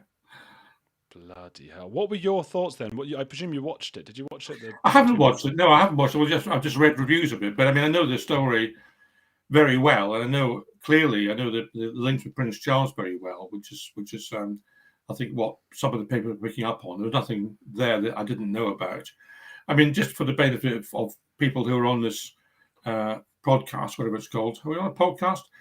You can tell I'm not very technical, competent. For the benefit of anyone who's listening, put it that way, or viewing, Jimmy Savile managed to inveigle himself into Prince Charles's confidence in a way that was quite extraordinary. I mean, to the extent that Prince Charles asked Jimmy Savile for his views on speeches and actually incorporated some of his lines in there. He was a regular visitor at St. James's Palace and had access that very few others outside the royal family did. He even advised Charles and Diana on their marriage, though on that occasion Jim didn't fix it quite clearly. So, I mean, this is extraordinary behavior. Now, people warned Prince Charles, this guy is not altogether reliable. He's a bit creepy. And Charles took that to be that they were just jealous of him and paid no attention to them. And he carried on. He gave him a gift. What would he give him a gift of? A box of cigars and a pair of cufflinks, I think, for his birthday. He went to his house in Yorkshire to have dinner with him. Charles went there to dinner with him at Jimmy Savile's house. And when he died, it was Charles and Camilla who led the tributes to Jimmy Savile. So, I mean, he was up to his neck in it. Now, no one's suggesting, I'm not suggesting that Prince Charles was in any way associated with what Jimmy Savile was doing. He wasn't. And I don't believe he thought it was true. But what it did show was Prince Charles's very, very poor judgment that he could embrace this man in that way. It wasn't the only example. He also embraced the former Bishop of Lewis in my part of the world. And the Bishop of Lewis had taken a police caution in 1983 for whipping a 17-year-old and otherwise engaging in unwelcome activities with someone of a minor age. And Prince Charles took the view that he should express sympathy with the bishop, not with the 17-year-old, who the 17-year-old he called a horrid man, after the bishop had admitted the criminal offence. And of course, what happened eventually was that the 17-year-old committed suicide. So, Prince Charles really got to some of that on his conscience. But, so that's a poor judgment. He's taken poor judgment by having Kenneth Lay. He got very close to Kenneth Lay of Enron fame. And Enron, the guy was clearly used to Prince Charles to get some credibility when Enron was going down the pan. So he probably kept Enron alive for a couple of years. He was close to him. He went to have lunch with him in Florida, I think it was, certainly in the States. He was very close to this Turkish billionaire, Kem Ozan. He was the one who was subsequently found guilty of fraud-related offences and sentenced to prison in the US. So Charles's sense of judgment as to who he's with is very, very poor indeed. And, for someone who's heir to the throne, that's really quite worrying. And I mean, there's the judgment in terms of who he's seen being out with, and there's also just your inherent morality. So that's, I guess, why I was asking that at the beginning. I suppose I'm wondering I guess people who were born a bit later. I mean, I was born in '89. I didn't know who Jimmy Savile was until I saw him on Big Brother at one point. Yeah. So it was a whole before my time. Was it just a totally different view, and society has changed unrecognisably now?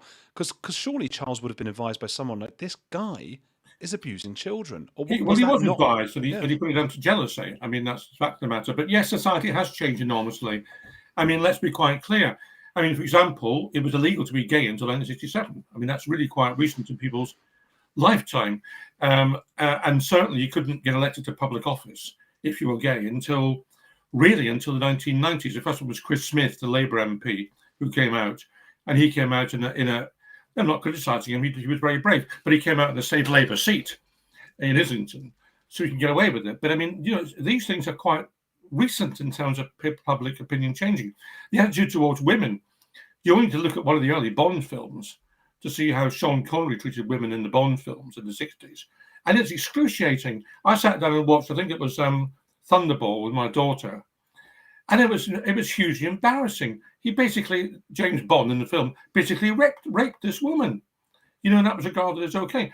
But Jimmy Savile, going back to the 60s when he was on Top of the Pops, I mean, he was regarded as a kind of larger-than-life figure, having a personality, which he did, I suppose, in a way that some of the others didn't. And people like the Beatles flocked to him because he had a big cigar and he had a funny hairdo and he talked, he made jokes and he was quite entertaining in that sense. So you can see how he managed to inveigle his way into the establishment.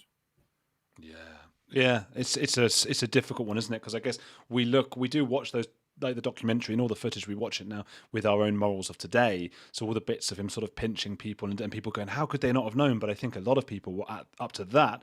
It's just the stuff that he did obviously went far beyond anything, even probably far beyond anything we know now, right? And one of your commentator Nicola in the chat says he did so much for charity. People either turned a blind eye or didn't want to become involved. That's right. Jimmy Savile himself saw his charity act as a shield against investigation. He was doing a lot. He did raise a lot of money for charity, and he saw that as a defense, I suppose. In fact, he said at one point publicly that his charity work, he hoped that would be taken into account in the ledger when he died. By whoever it was in heaven would take account of that, weighing up his good acts and his bad acts. So, he's a complex character. Yeah, a Catholic who died crossing his fingers. Quite possibly, I don't know. When Scott says the Beatles hung out with Savile, I don't think they really hung out with Savile, but I mean, clearly he was introducing them on programs like Top of the Pops, and they regarded him as a bit of fun. But I don't think they hung out with them. Yeah, there were clips of him, as you say, probably introducing them before a show or something. Clips of Jimmy with the Stones, with Elvis Presley. There was just no limit to the people he managed to get in with. It's insane. No. Well, I mean, if you look at taking you back to a time before you were born, Andrew, but you look back to the DJs of the 1960s, I mean, a lot of them were kind of hangovers from the 1950s, people like Pete Murray, who were, pretty dead and boring, to be perfectly frank with you. And the other DJs came along in 67 from the pirate stations. People like John Peel and Tony Blackburn and so on came from the pirate stations. But in the meantime, in the early 60s, when music had taken off, the Beatles and Stones had taken off, but the BBC hadn't caught up with it. And they were still trying to, shovel it away on what was called a light program before Radio 1 existed. The DJs then, there were really only two who were, I think, kind of modern in that way. One was Jimmy Savile, and the other was Alan Freeman, and the rest of them were pretty dull. And that's part of his popularity, his enduring popularity up until he died. Really, did they know towards the end? Was it like public opinion? Did everyone know in the last few years of Savile, or not at all until he died? I don't think everybody knew, but I mean, a lot of people knew. And certainly to say BBC Children Need knew, they kept him well away from that. So enough people knew. So this is why I say, coming back to someone like David Kelly, people say, oh, it couldn't possibly be anything suspicious because we would have known about it. Well, no, I'm sorry. People knew about Jimmy Savile for decades and nothing came out. A whole lot of people knew about Jimmy Savile and nothing came out. You take Jonathan King, who's also been found guilty, another pop star, found guilty of curb crawling. I was in the music business in the late 70s, early 80s. And we all knew about Jonathan King driving up the Edgware Road in his Rolls Royce at 5 miles an hour, looking for boys. We all knew that. These things were common knowledge. Okay. I don't know who that person is. Do we have to say Jonathan King about that? Well, he had one hit under his own name, which was Everyone's Gone to the Moon. He then produced a whole lot of other hits, and he had a number of hits himself under pseudonyms. And he was quite a mover in the music business for about 10 years. There's a clip that I was surprised by in the documentary of Jimmy Savile hanging out with Gary Glitter, who obviously was, I guess he's in prison now, is he, for crimes in Thailand? I think he's in prison, or he certainly has been. But I mean, Gary Glitter is someone who probably took that attitude of laissez-faire to extremes. I think. The attitude of 15-year-old girls hanging around him. I think he took that to extremes himself, and that's why he went too far, probably in terms of even the morals of the day. He went too far, and he used to sing these songs, which were, for me and many people in my generation, we thought it was all tongue in cheek. It was all, English joking about themselves. I'm the leader of the gang. I put the bang in gang and all that sort of stuff. He just thought it was a joke. And actually, it turned out to be probably quite true. It's pretty quite literal. Yeah, you were had. I think. Iggy Pop did that with his. He wrote a song about a 13-year-old or something. Yes, but then again, it's a matter of geography because the age of consent in different countries is different. I think in Italy, from memory, it's 15. So it's paedophilia over here, and it's legal in Italy. Jerry Lee Lewis, famously. Yeah. Jerry Lee Lewis, Andrew? Yeah. Did he marry some? You'll tell me. He married someone who was either 12 or 13, quite legally, in one of the states. It's just crazy, isn't it? And what does that say about humanity? Actually, the society and the laws that we live with seem to shape our moralities, and then the moralities obviously change with the society. And now the royals, I mean, not that I'm, even the Savile stuff was bad even back then, of course, but does this look really bad on the royals today? Should you expect comment from Charles, for example? I mean, he won't, will he? Well, look, I mean, first of all, the thing to say is morality is a branch of geography, because what's legal in some countries is illegal in others.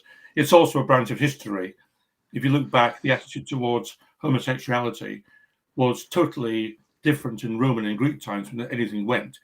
And it's now very tolerant, in my view, rightly now, but it wasn't tolerant for most of the 20th century, and certainly not Victorian times. Just look at Oscar Wilde being locked up in jail for what he was doing. So, you have to look at things in historical and geographical context, and there's no absolute truth, I don't think, in these matters. As far as Charles is concerned, he needs to, man up, if I can use a sexist term, and take responsibility for some things. This business with Michael Fawcett, you'll be aware, I think, that I've reported Charles to the Metropolitan Police for what I believe to be an offence under the 1925 Honours Act when he was selling honours. And that matter is being investigated by the police now. But what Charles is doing is saying, I didn't do anything about it, and it's someone else's responsibility. And this happens every time. When he gets something wrong, he then says, not me, Gov, nothing about it, it's one of my minions. And they take the rap for it. If he's got any decency, he's just owed up to it himself. Yeah, no, I totally agree. But will he? No, of course he won't. As long as someone else is prepared to be the fall guy. Michael Fawcett has resigned three times now he's resigned? 3 times. He resigned once over alleged bullying of staff, once over selling gifts that had been given to Prince Charles, and now he's resigned over this business about allegedly selling honours. There comes a point when he's taken back each time. So what happens is he gets the sack, he takes the blame, he's the fall guy, and then after a decent interval, or an indecent interval, Charles brings him back by the back door. That's the deal. Do the royal family has there ever been an occasion where they've apologised for their behaviour? No, I can't think of one. I mean, as I say in my book, quick plug for the book, as I say in my book. What's the book called? It's called, And What Do You Do? What the royal family don't want you to know. And and what I say in my book is that whenever something bad about the royals is exposed, they'll try and cover it up. They'll try and get friendly journalists to report it in the way they want to report it. Yeah. And they won't ever cure the problem. What they will do is paint over rotten wood. That's what they always do. They paint over rotten wood. Yeah, even Andrew didn't at any point. I guess apologising would be an admission of guilt. Well, I mean, we're not supposed to talk about him, are we? I've just remembered we're not supposed to talk about him. Sorry. Aren't we? That. Why not? No, I don't think we're supposed to, but I mean, that's so far I've just said my own name, so that's okay. I happen to share the name, but not the legacy. I don't think. But should we get on to? Well, I want to know why you're not supposed to talk about him. Oh, well, maybe Ash will explain it to me in a message in a second. Ash, let me know what the reason is. I think it is. He's just screaming, no, that person's name. I didn't say the prince bit. I just said my own name. But because I guess it's because. Oh, I don't know. Maybe he'll explain it to me. It's all about YouTube, and they take you down, and I don't know what you'll have to probably in private maybe message Sean or Ash to ask them all about it. Well, yeah. What I could do is just read out a chapter from my book, which has all been cleared by libel lawyers. But anyway, Sean won't have it. Sean will not have it. No, but yeah. Well, you know what? Does this make the royals look bad now? Is it going to change the Savile stuff? I mean, is it going to change public opinion of them, or is it just yet another thing? I don't think it makes the royals look bad. I think it makes Charles look naive and a man of poor judgment, and that's quite serious. But things are adding up with Charles. I mean, he's been Prince of Wales for a long time, so it's not surprising. But here we got what's on the charge sheet. We've got the sacrificing minions. We've got the potential involvement in the selling of honours, so he denies any involvement himself. But I think there's a case there for the police, which are looking at the case to whether he's been involved or not. There's the misuse of his position to try to influence public policy, which was exposed by The Guardian when he reported on the so-called spider letters. There's the efforts he's made to increase the amount of money coming to the public from the public purse to the royals by the lobbying he made for the change to the civil list arrangements. There's a lobbying he made to try and exclude the royal family entirely from the Freedom of Information Act. There's a dubious nature of the Duchy of Cornwall, whereby he calls it private when it suits him and public when it suits him, depending on the tax arrangements which are there. And of course, people haven't forgotten that he was in a relationship with Camilla Parker Bowles as he was walking Princess Diana up the aisle. So there's a lot that Charles has on his, there's probably other things I've forgotten. There's a lot on his charge sheet, which is really quite serious. And I think, I'm not particularly monarchist, as you know, but I mean, if you look at the Queen's charge sheet, there's a lot less on her charge sheet than there is on Charles's. And, he doesn't come to the throne. If he comes to the throne, he doesn't come to the throne with a clean piece of paper. And that itself is potentially damaging for the royal family. There's something about the Queen, and I want to say the word majestic was going to come to mind, but I mean, that comes from her in the first place, majesty and majestic. Of course, that's what she's supposed to be, but she doesn't seem to get involved or embroiled in any of these things. She just keeps mum, doesn't she? And then is it just blokes? Is it blokes? Whether the guy we can't mention or Charles, just blokey, aren't they? They can't keep their face out of everything. Well, the royal family is very conservative by nature. Small c conservative, perhaps big C as well, actually. And I read the chapter in my book about their political views, and most of them are pretty right-wing. Charles actually is probably the least right-wing of the whole lot of them, as a matter of fact. He's probably a kind of soggy, soft Tory, soggy liberal type person on that cusp of things in the middle. But, the institution itself is terribly, terribly conservative. It maintains these things, the honour system. I mean, it maintains honours which are ludicrous. Order of the Garter and all this sort of stuff. It's created centuries ago. I mean, why are they all still there? Keeper of the Belfry or something. All these bloody ridiculous titles. That's not one. That's made that one up actually. But they're all still there. Why are they still there? Why is it that we've still got the same arrangements where Charles, when he was a child, was having to back out of the room when he spoke to his mum? He didn't like the Emperor of China, and he expects some of his servants to do the same thing. They haven't moved on. I mean, the last imperial monarchy, all the other monarchies have updated, and they're now part of the democratic system in Europe. Our monarchy hasn't updated, and part of that is they don't like women.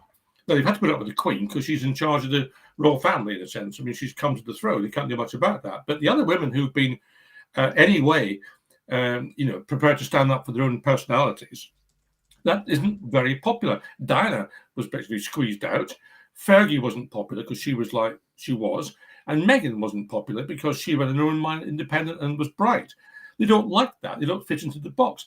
Well, they've had a couple of chances recently with Diana and Meghan to modernize. Here were gifts to make them modernize. And rather than take the gifts and say thank you very much, they've just got rid of the gifts and shut the door again. Yeah. Well, we spoke about this last time, I think, because I was saying the thing is, I think they realise, and I know what you're saying about the other countries' monarchies and how that sort of worked to make them a little bit more modern, but once they've lost the traditional conservative support, that's it. Who else? If they're going to become modern, they should really just abolish themselves. That would be modern, wouldn't it? Well, that would be very modern. But you can have a halfway house. I mean, you can have a halfway house whereby, for example, the King of Norway, when he comes to the throne, has to take an oath of allegiance to the Constitution and pledge to uphold democracy, and they become entwined in a democratic process. And they've also got far less money being raised and given to them, and a far narrower family, and far more constrained in what they do. So it's possible, and in a way, you could argue that that's okay because you don't have an elected politician as a president. So you could argue that sort of system might work, and indeed does that kind of work in Scandinavian countries to a degree. If you want the monarchy, that's the kind of monarchy you ought to have. But that's not the monarchy we've got.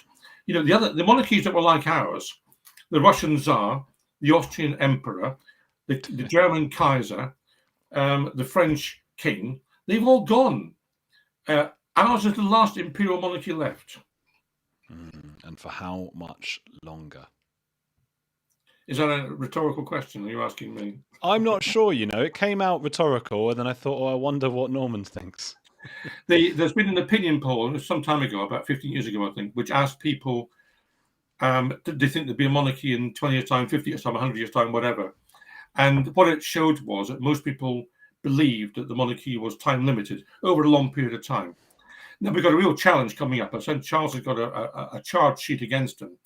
He's also, it's not his fault, but he's septuagenarian, and people won't regard him as a new broom. They regard him as kind of old fuddy-duddy and a bit weird, and not going to be someone who really boosts the monarchy. And he's tainted unlike his mum in the public's eyes. So, and Charles is not a great precedent, is it, as a name for a monarch? If you look at Charles I and Charles II, they didn't do particularly well. So, one hid in a tree. One got executed, but beheaded, was it? leading to Cromwell and the English Revolution, Charles I. So, I mean, it's not a great precedent. He'll be aware of that, no doubt, because he's aware of these sorts of things. So there's a danger point for the royal family coming up. It's also the case that they're relying a lot now on William and Kate as the kind of saviors of the monarchy. Well, maybe they are, maybe they aren't. We'll see. Kate seems a little bit more like the Queen in that she doesn't seem to say very much. She just does her duty, very dutiful. Yeah, she's behaving as she's been told to behave as a female member of the royal family, which is to say not very much at all. To smile and simper when your husband's saying something and look all lovey-dovey and do-eyed. It's a bit pathetic, really. Yeah, that's how I look at you, Norman. Well, there we are. There we are. Boris Johnson, should we get on to him? What's he been in the news for at the moment? Obviously, we know, but people outside the UK might not. Well, Boris has been, I don't know whether to use the word shameful or shameless. I think it might be both. Boris has been found guilty by the Metropolitan Police of breaking the laws which he himself brought in and applied to the population quite heavily during lockdown about not meeting other people. At the time, at one point, there were only 2 people you were allowed to see together. And at that stage, he was having a big party in Downing Street for his birthday. And he's been found guilty by the Metropolitan Police and fined. He is the first Prime Minister in history, I think, to have been convicted of anything. And he's accepted the caution, therefore it's conviction, to be convicted of something while in office, or even out of office, I think. So it's a bit shabby, to be honest with you, that he's got to that stage. But the Prime Minister being the Prime Minister, he's trying to shuffle it off and say that, there are other things more important like Ukraine. And, in a way, what he's done over Ukraine has been quite good, I think. But, the visit to Ukraine, you can't help thinking with Boris that part of that was about his own image, not about the Ukrainian people who are suffering. And in fact, the front cover of Private Eye this week, which I happen to have with me, is superb. It's a picture of Boris and Zelensky, each of them saying to the other, "Thank you for coming to my rescue." I like that. I mean, look, we all know there's no way Boris isn't sitting there waking up in the morning going, "Oh, the Ukrainian people. I'm so worried about the Ukrainian people." So I'm just not having that. He's delighted that this happened, isn't he? Well, I wouldn't say he's delighted it's happened, but I think he's exploiting it. But look, I want to be fair to Boris. I think the British response in terms of supplying arms and supplying intelligence and so on to the Ukrainians has been good. And it's been better than kind of the wishy-washy approach from France and Germany. So I want to give the Prime Minister and the team, particularly the Defence Secretary, credit for that. Obviously where we've fallen down is Priti Patel, who is really quite ghastly and is trying her best to try and stop Ukrainians getting into the country, whatever she says. It's just a mess at the moment, but there's no opposition really, is there? There hasn't been for decades. No, not really. It's the way it is. But the trouble is that when you have poor behaviour and it goes unpunished, and I'm referring to either poor behaviour by the Prime Minister in terms of his parties at number 10, or indeed Priti Patel. Let's not forget she was found guilty of bullying her staff. Yeah. And when she was found guilty, she did nothing about it. The Prime Minister did nothing about it. And the independent person who'd found her guilty had to resign. That was what happened on that particular occasion. So once the bar keeps being lowered, it's quite difficult to raise it again. Oh my God! It is a bit like 1984 or something, isn't it? It's Kafkaesque. This kind of, or Catch-22 rather. Just these mad rules, and then somebody's found out about what someone's done, and then there was bullying, but then they get taken away rather than Priti Patel herself. But there's how do you hold anyone to account? Well, it needs to be done through Parliament, which isn't always as robust as it should be. It should be done through the judiciary, which normally is quite good, although no doubt at some point we'll try and muzzle that as well. And ultimately, it's done in a democracy by public votes.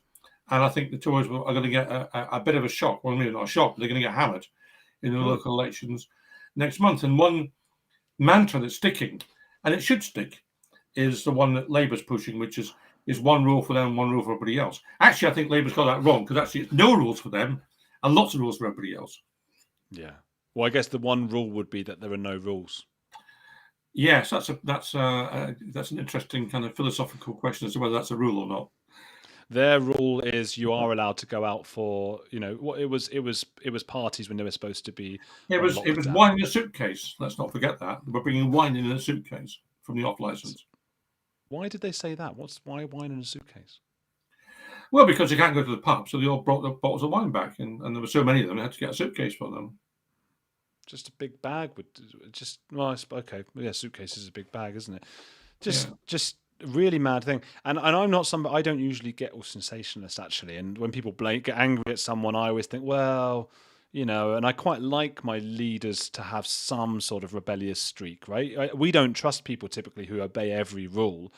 But this one did wind me up a bit because obviously, people couldn't say goodbye to their loved ones who were dying and stuff, and they were out having a party.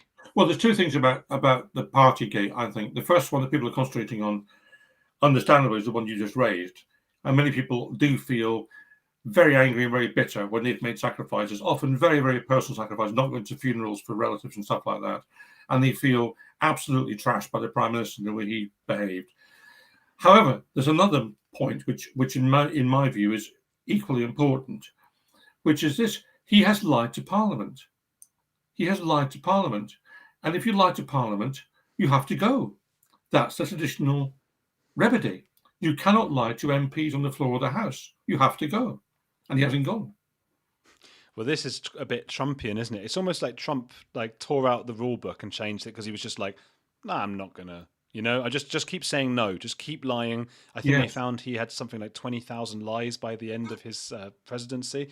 And I think Trump's just, Boris has seen this. Okay, well, what? Because for years, I always used to wonder that when they stepped down, I thought, they don't have to.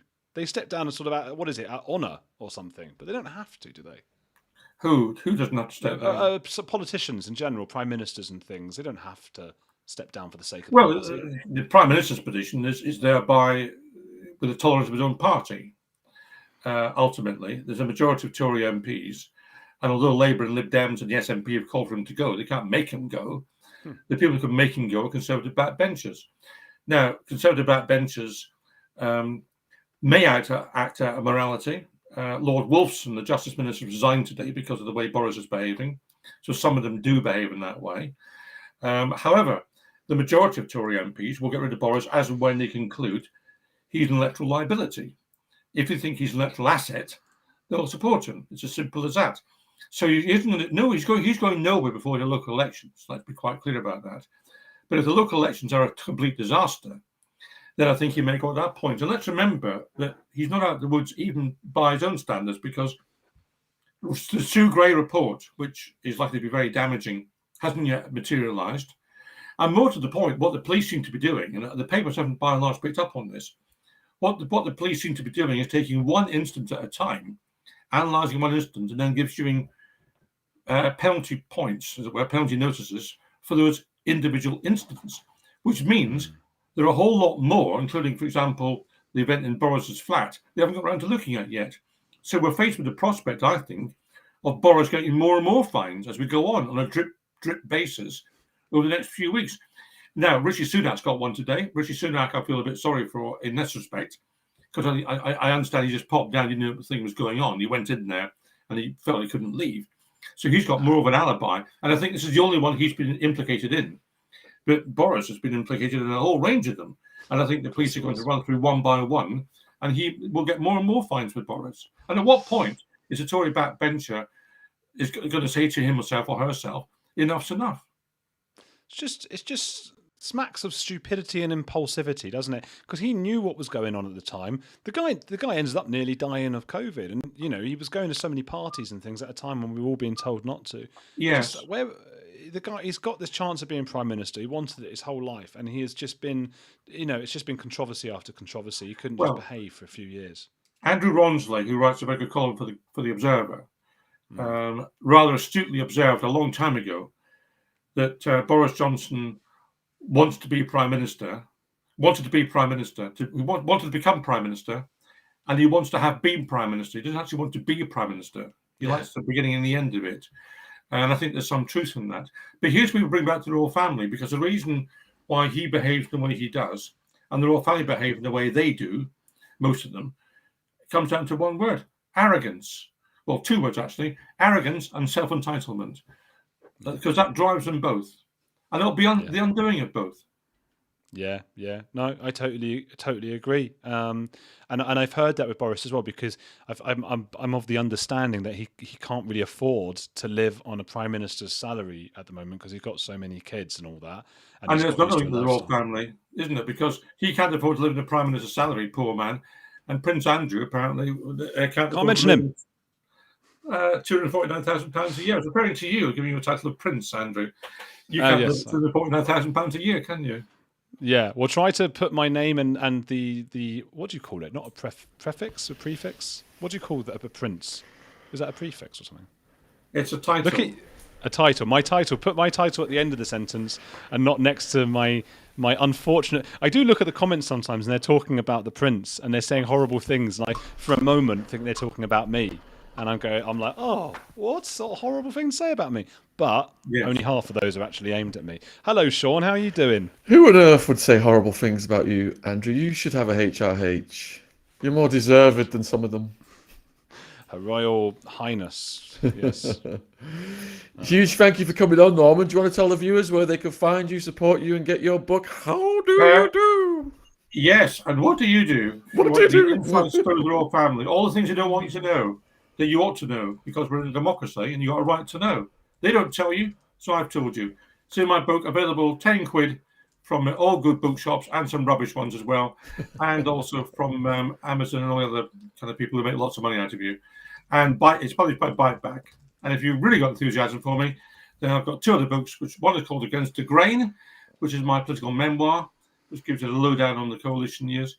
And also I've got, what's the other one? Oh, yeah, The Strange Death of David Kelly, about the weapons inspector who allegedly committed suicide on Harrowdown Hill in a way that was simply incredible.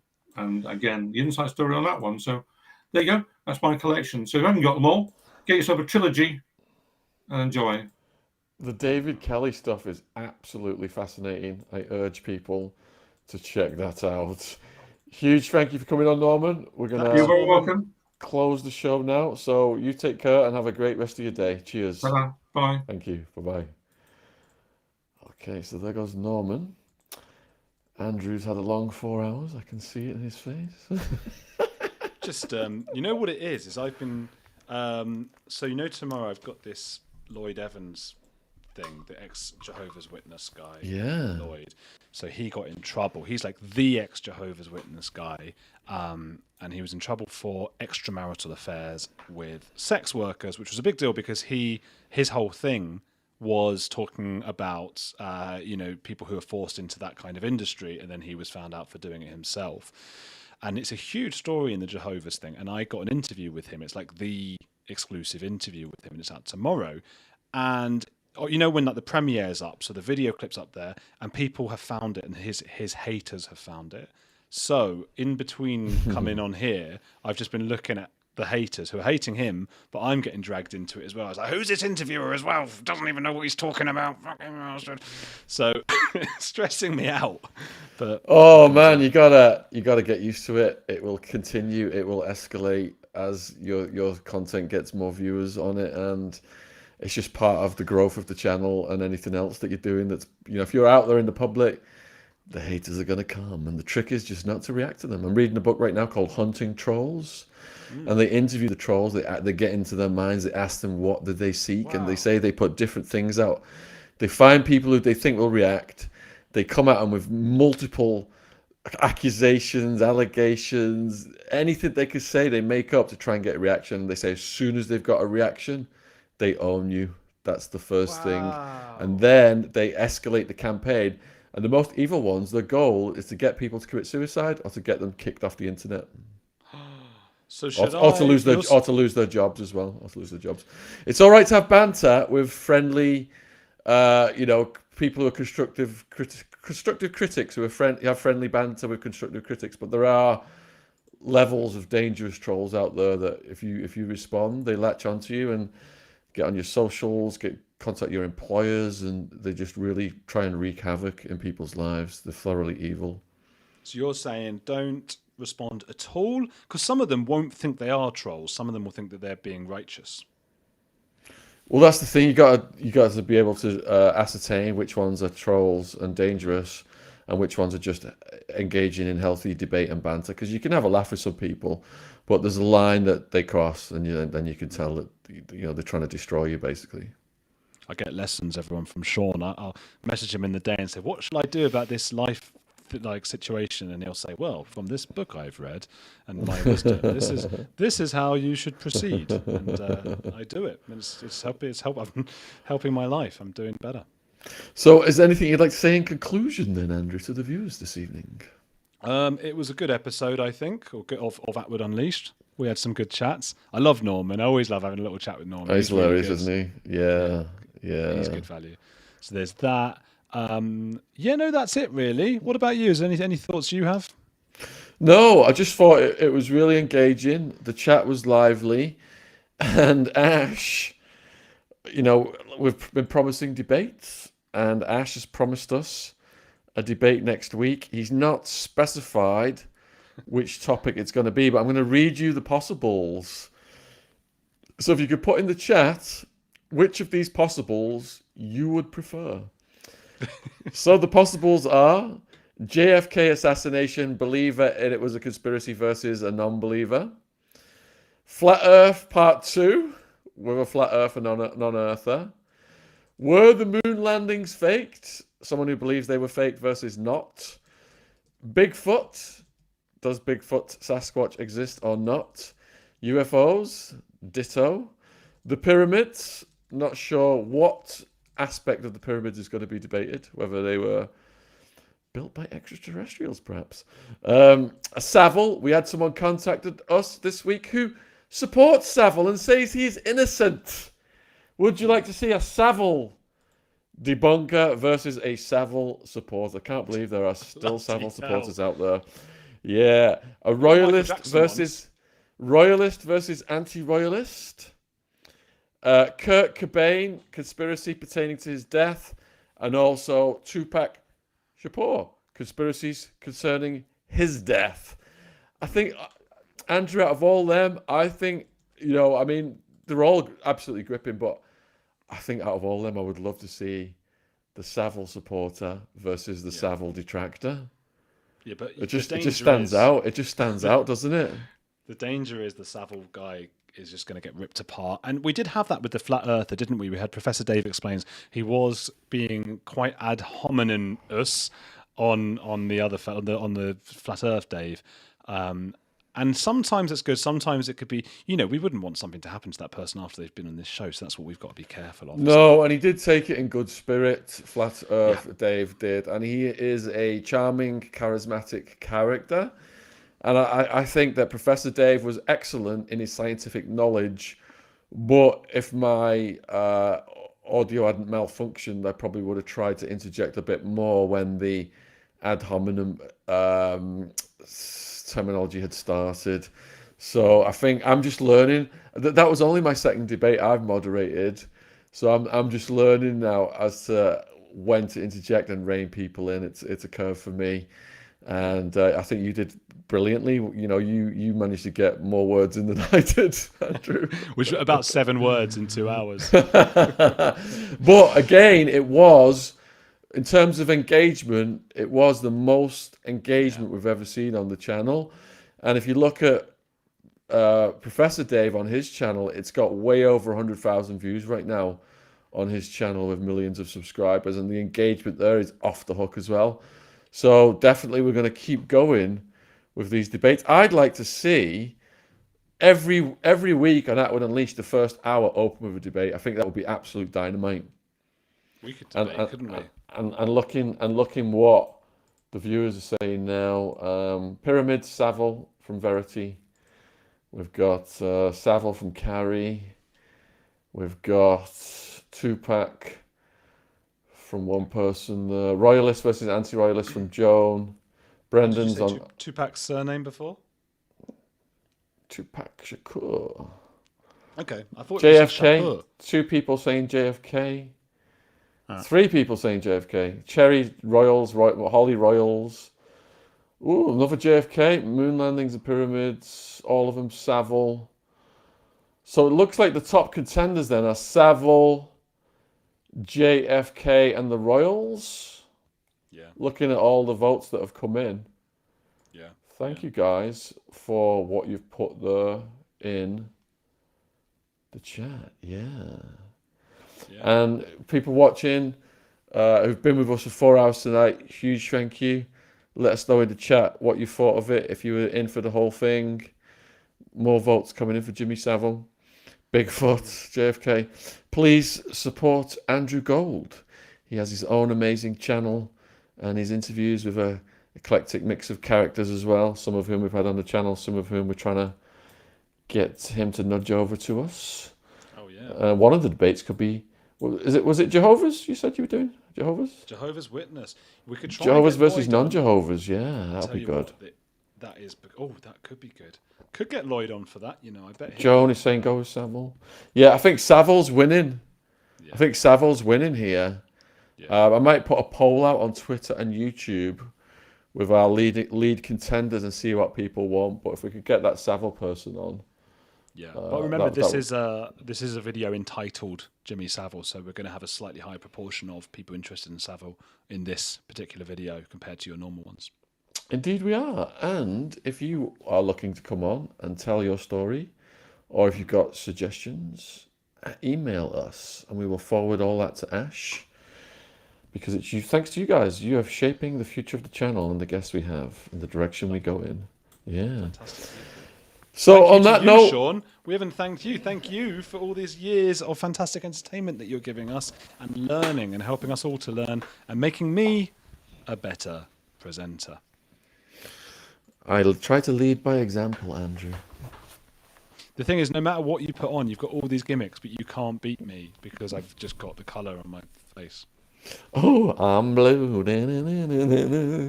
I'm blue. I could beat that. Can't beat this. Can't touch this. This is different level, mate. This is different level. That's good. You look good. This is different level. If I turned up in fancy dress looking like this, you'd go, right, you've won. The rain in Spain falls mainly on the plain. All right, on a final note then, if you are into serial killers and sex offenders, we are interviewing Kerry Danes. It's coming out Monday night at 6 p.m. on the channel. I've had her on my channel. She was in Monster Mansion with some of the highest profile serial killers in the country, including the Ripper, I believe, Dennis Nilsen, among others. Can you recite any of the killers or offenders she was in with, Andrew? I can't remember. No, I did have the Black Widow one recently. She was in with Myra Hindley or whatever her name was. And then on Sunday, we're doing a Posh Pete marathon. Posh Pete was in prison in Ecuador, absolutely brutal. We're starting out with a brand new podcast with him. It's part 4.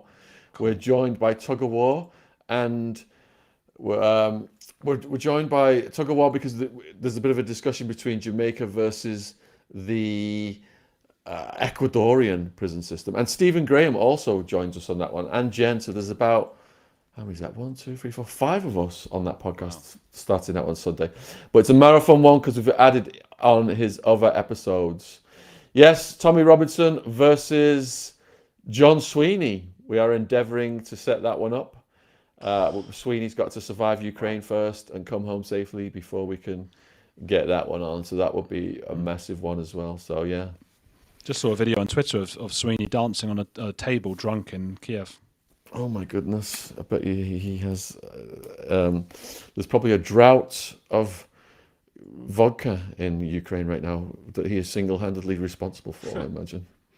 Possibly, yeah. Yeah. All right. We salute you. Much love and respect, everybody. Thank you for being with us this evening. Hope to see you next week. First hour is going to be a debate from the list we have just cited. We cannot wait for the hijinks and the energy and the buzz that will create. Much love and respect from Surrey. Take care out there, people. Cheers. Bye, everyone. Bye.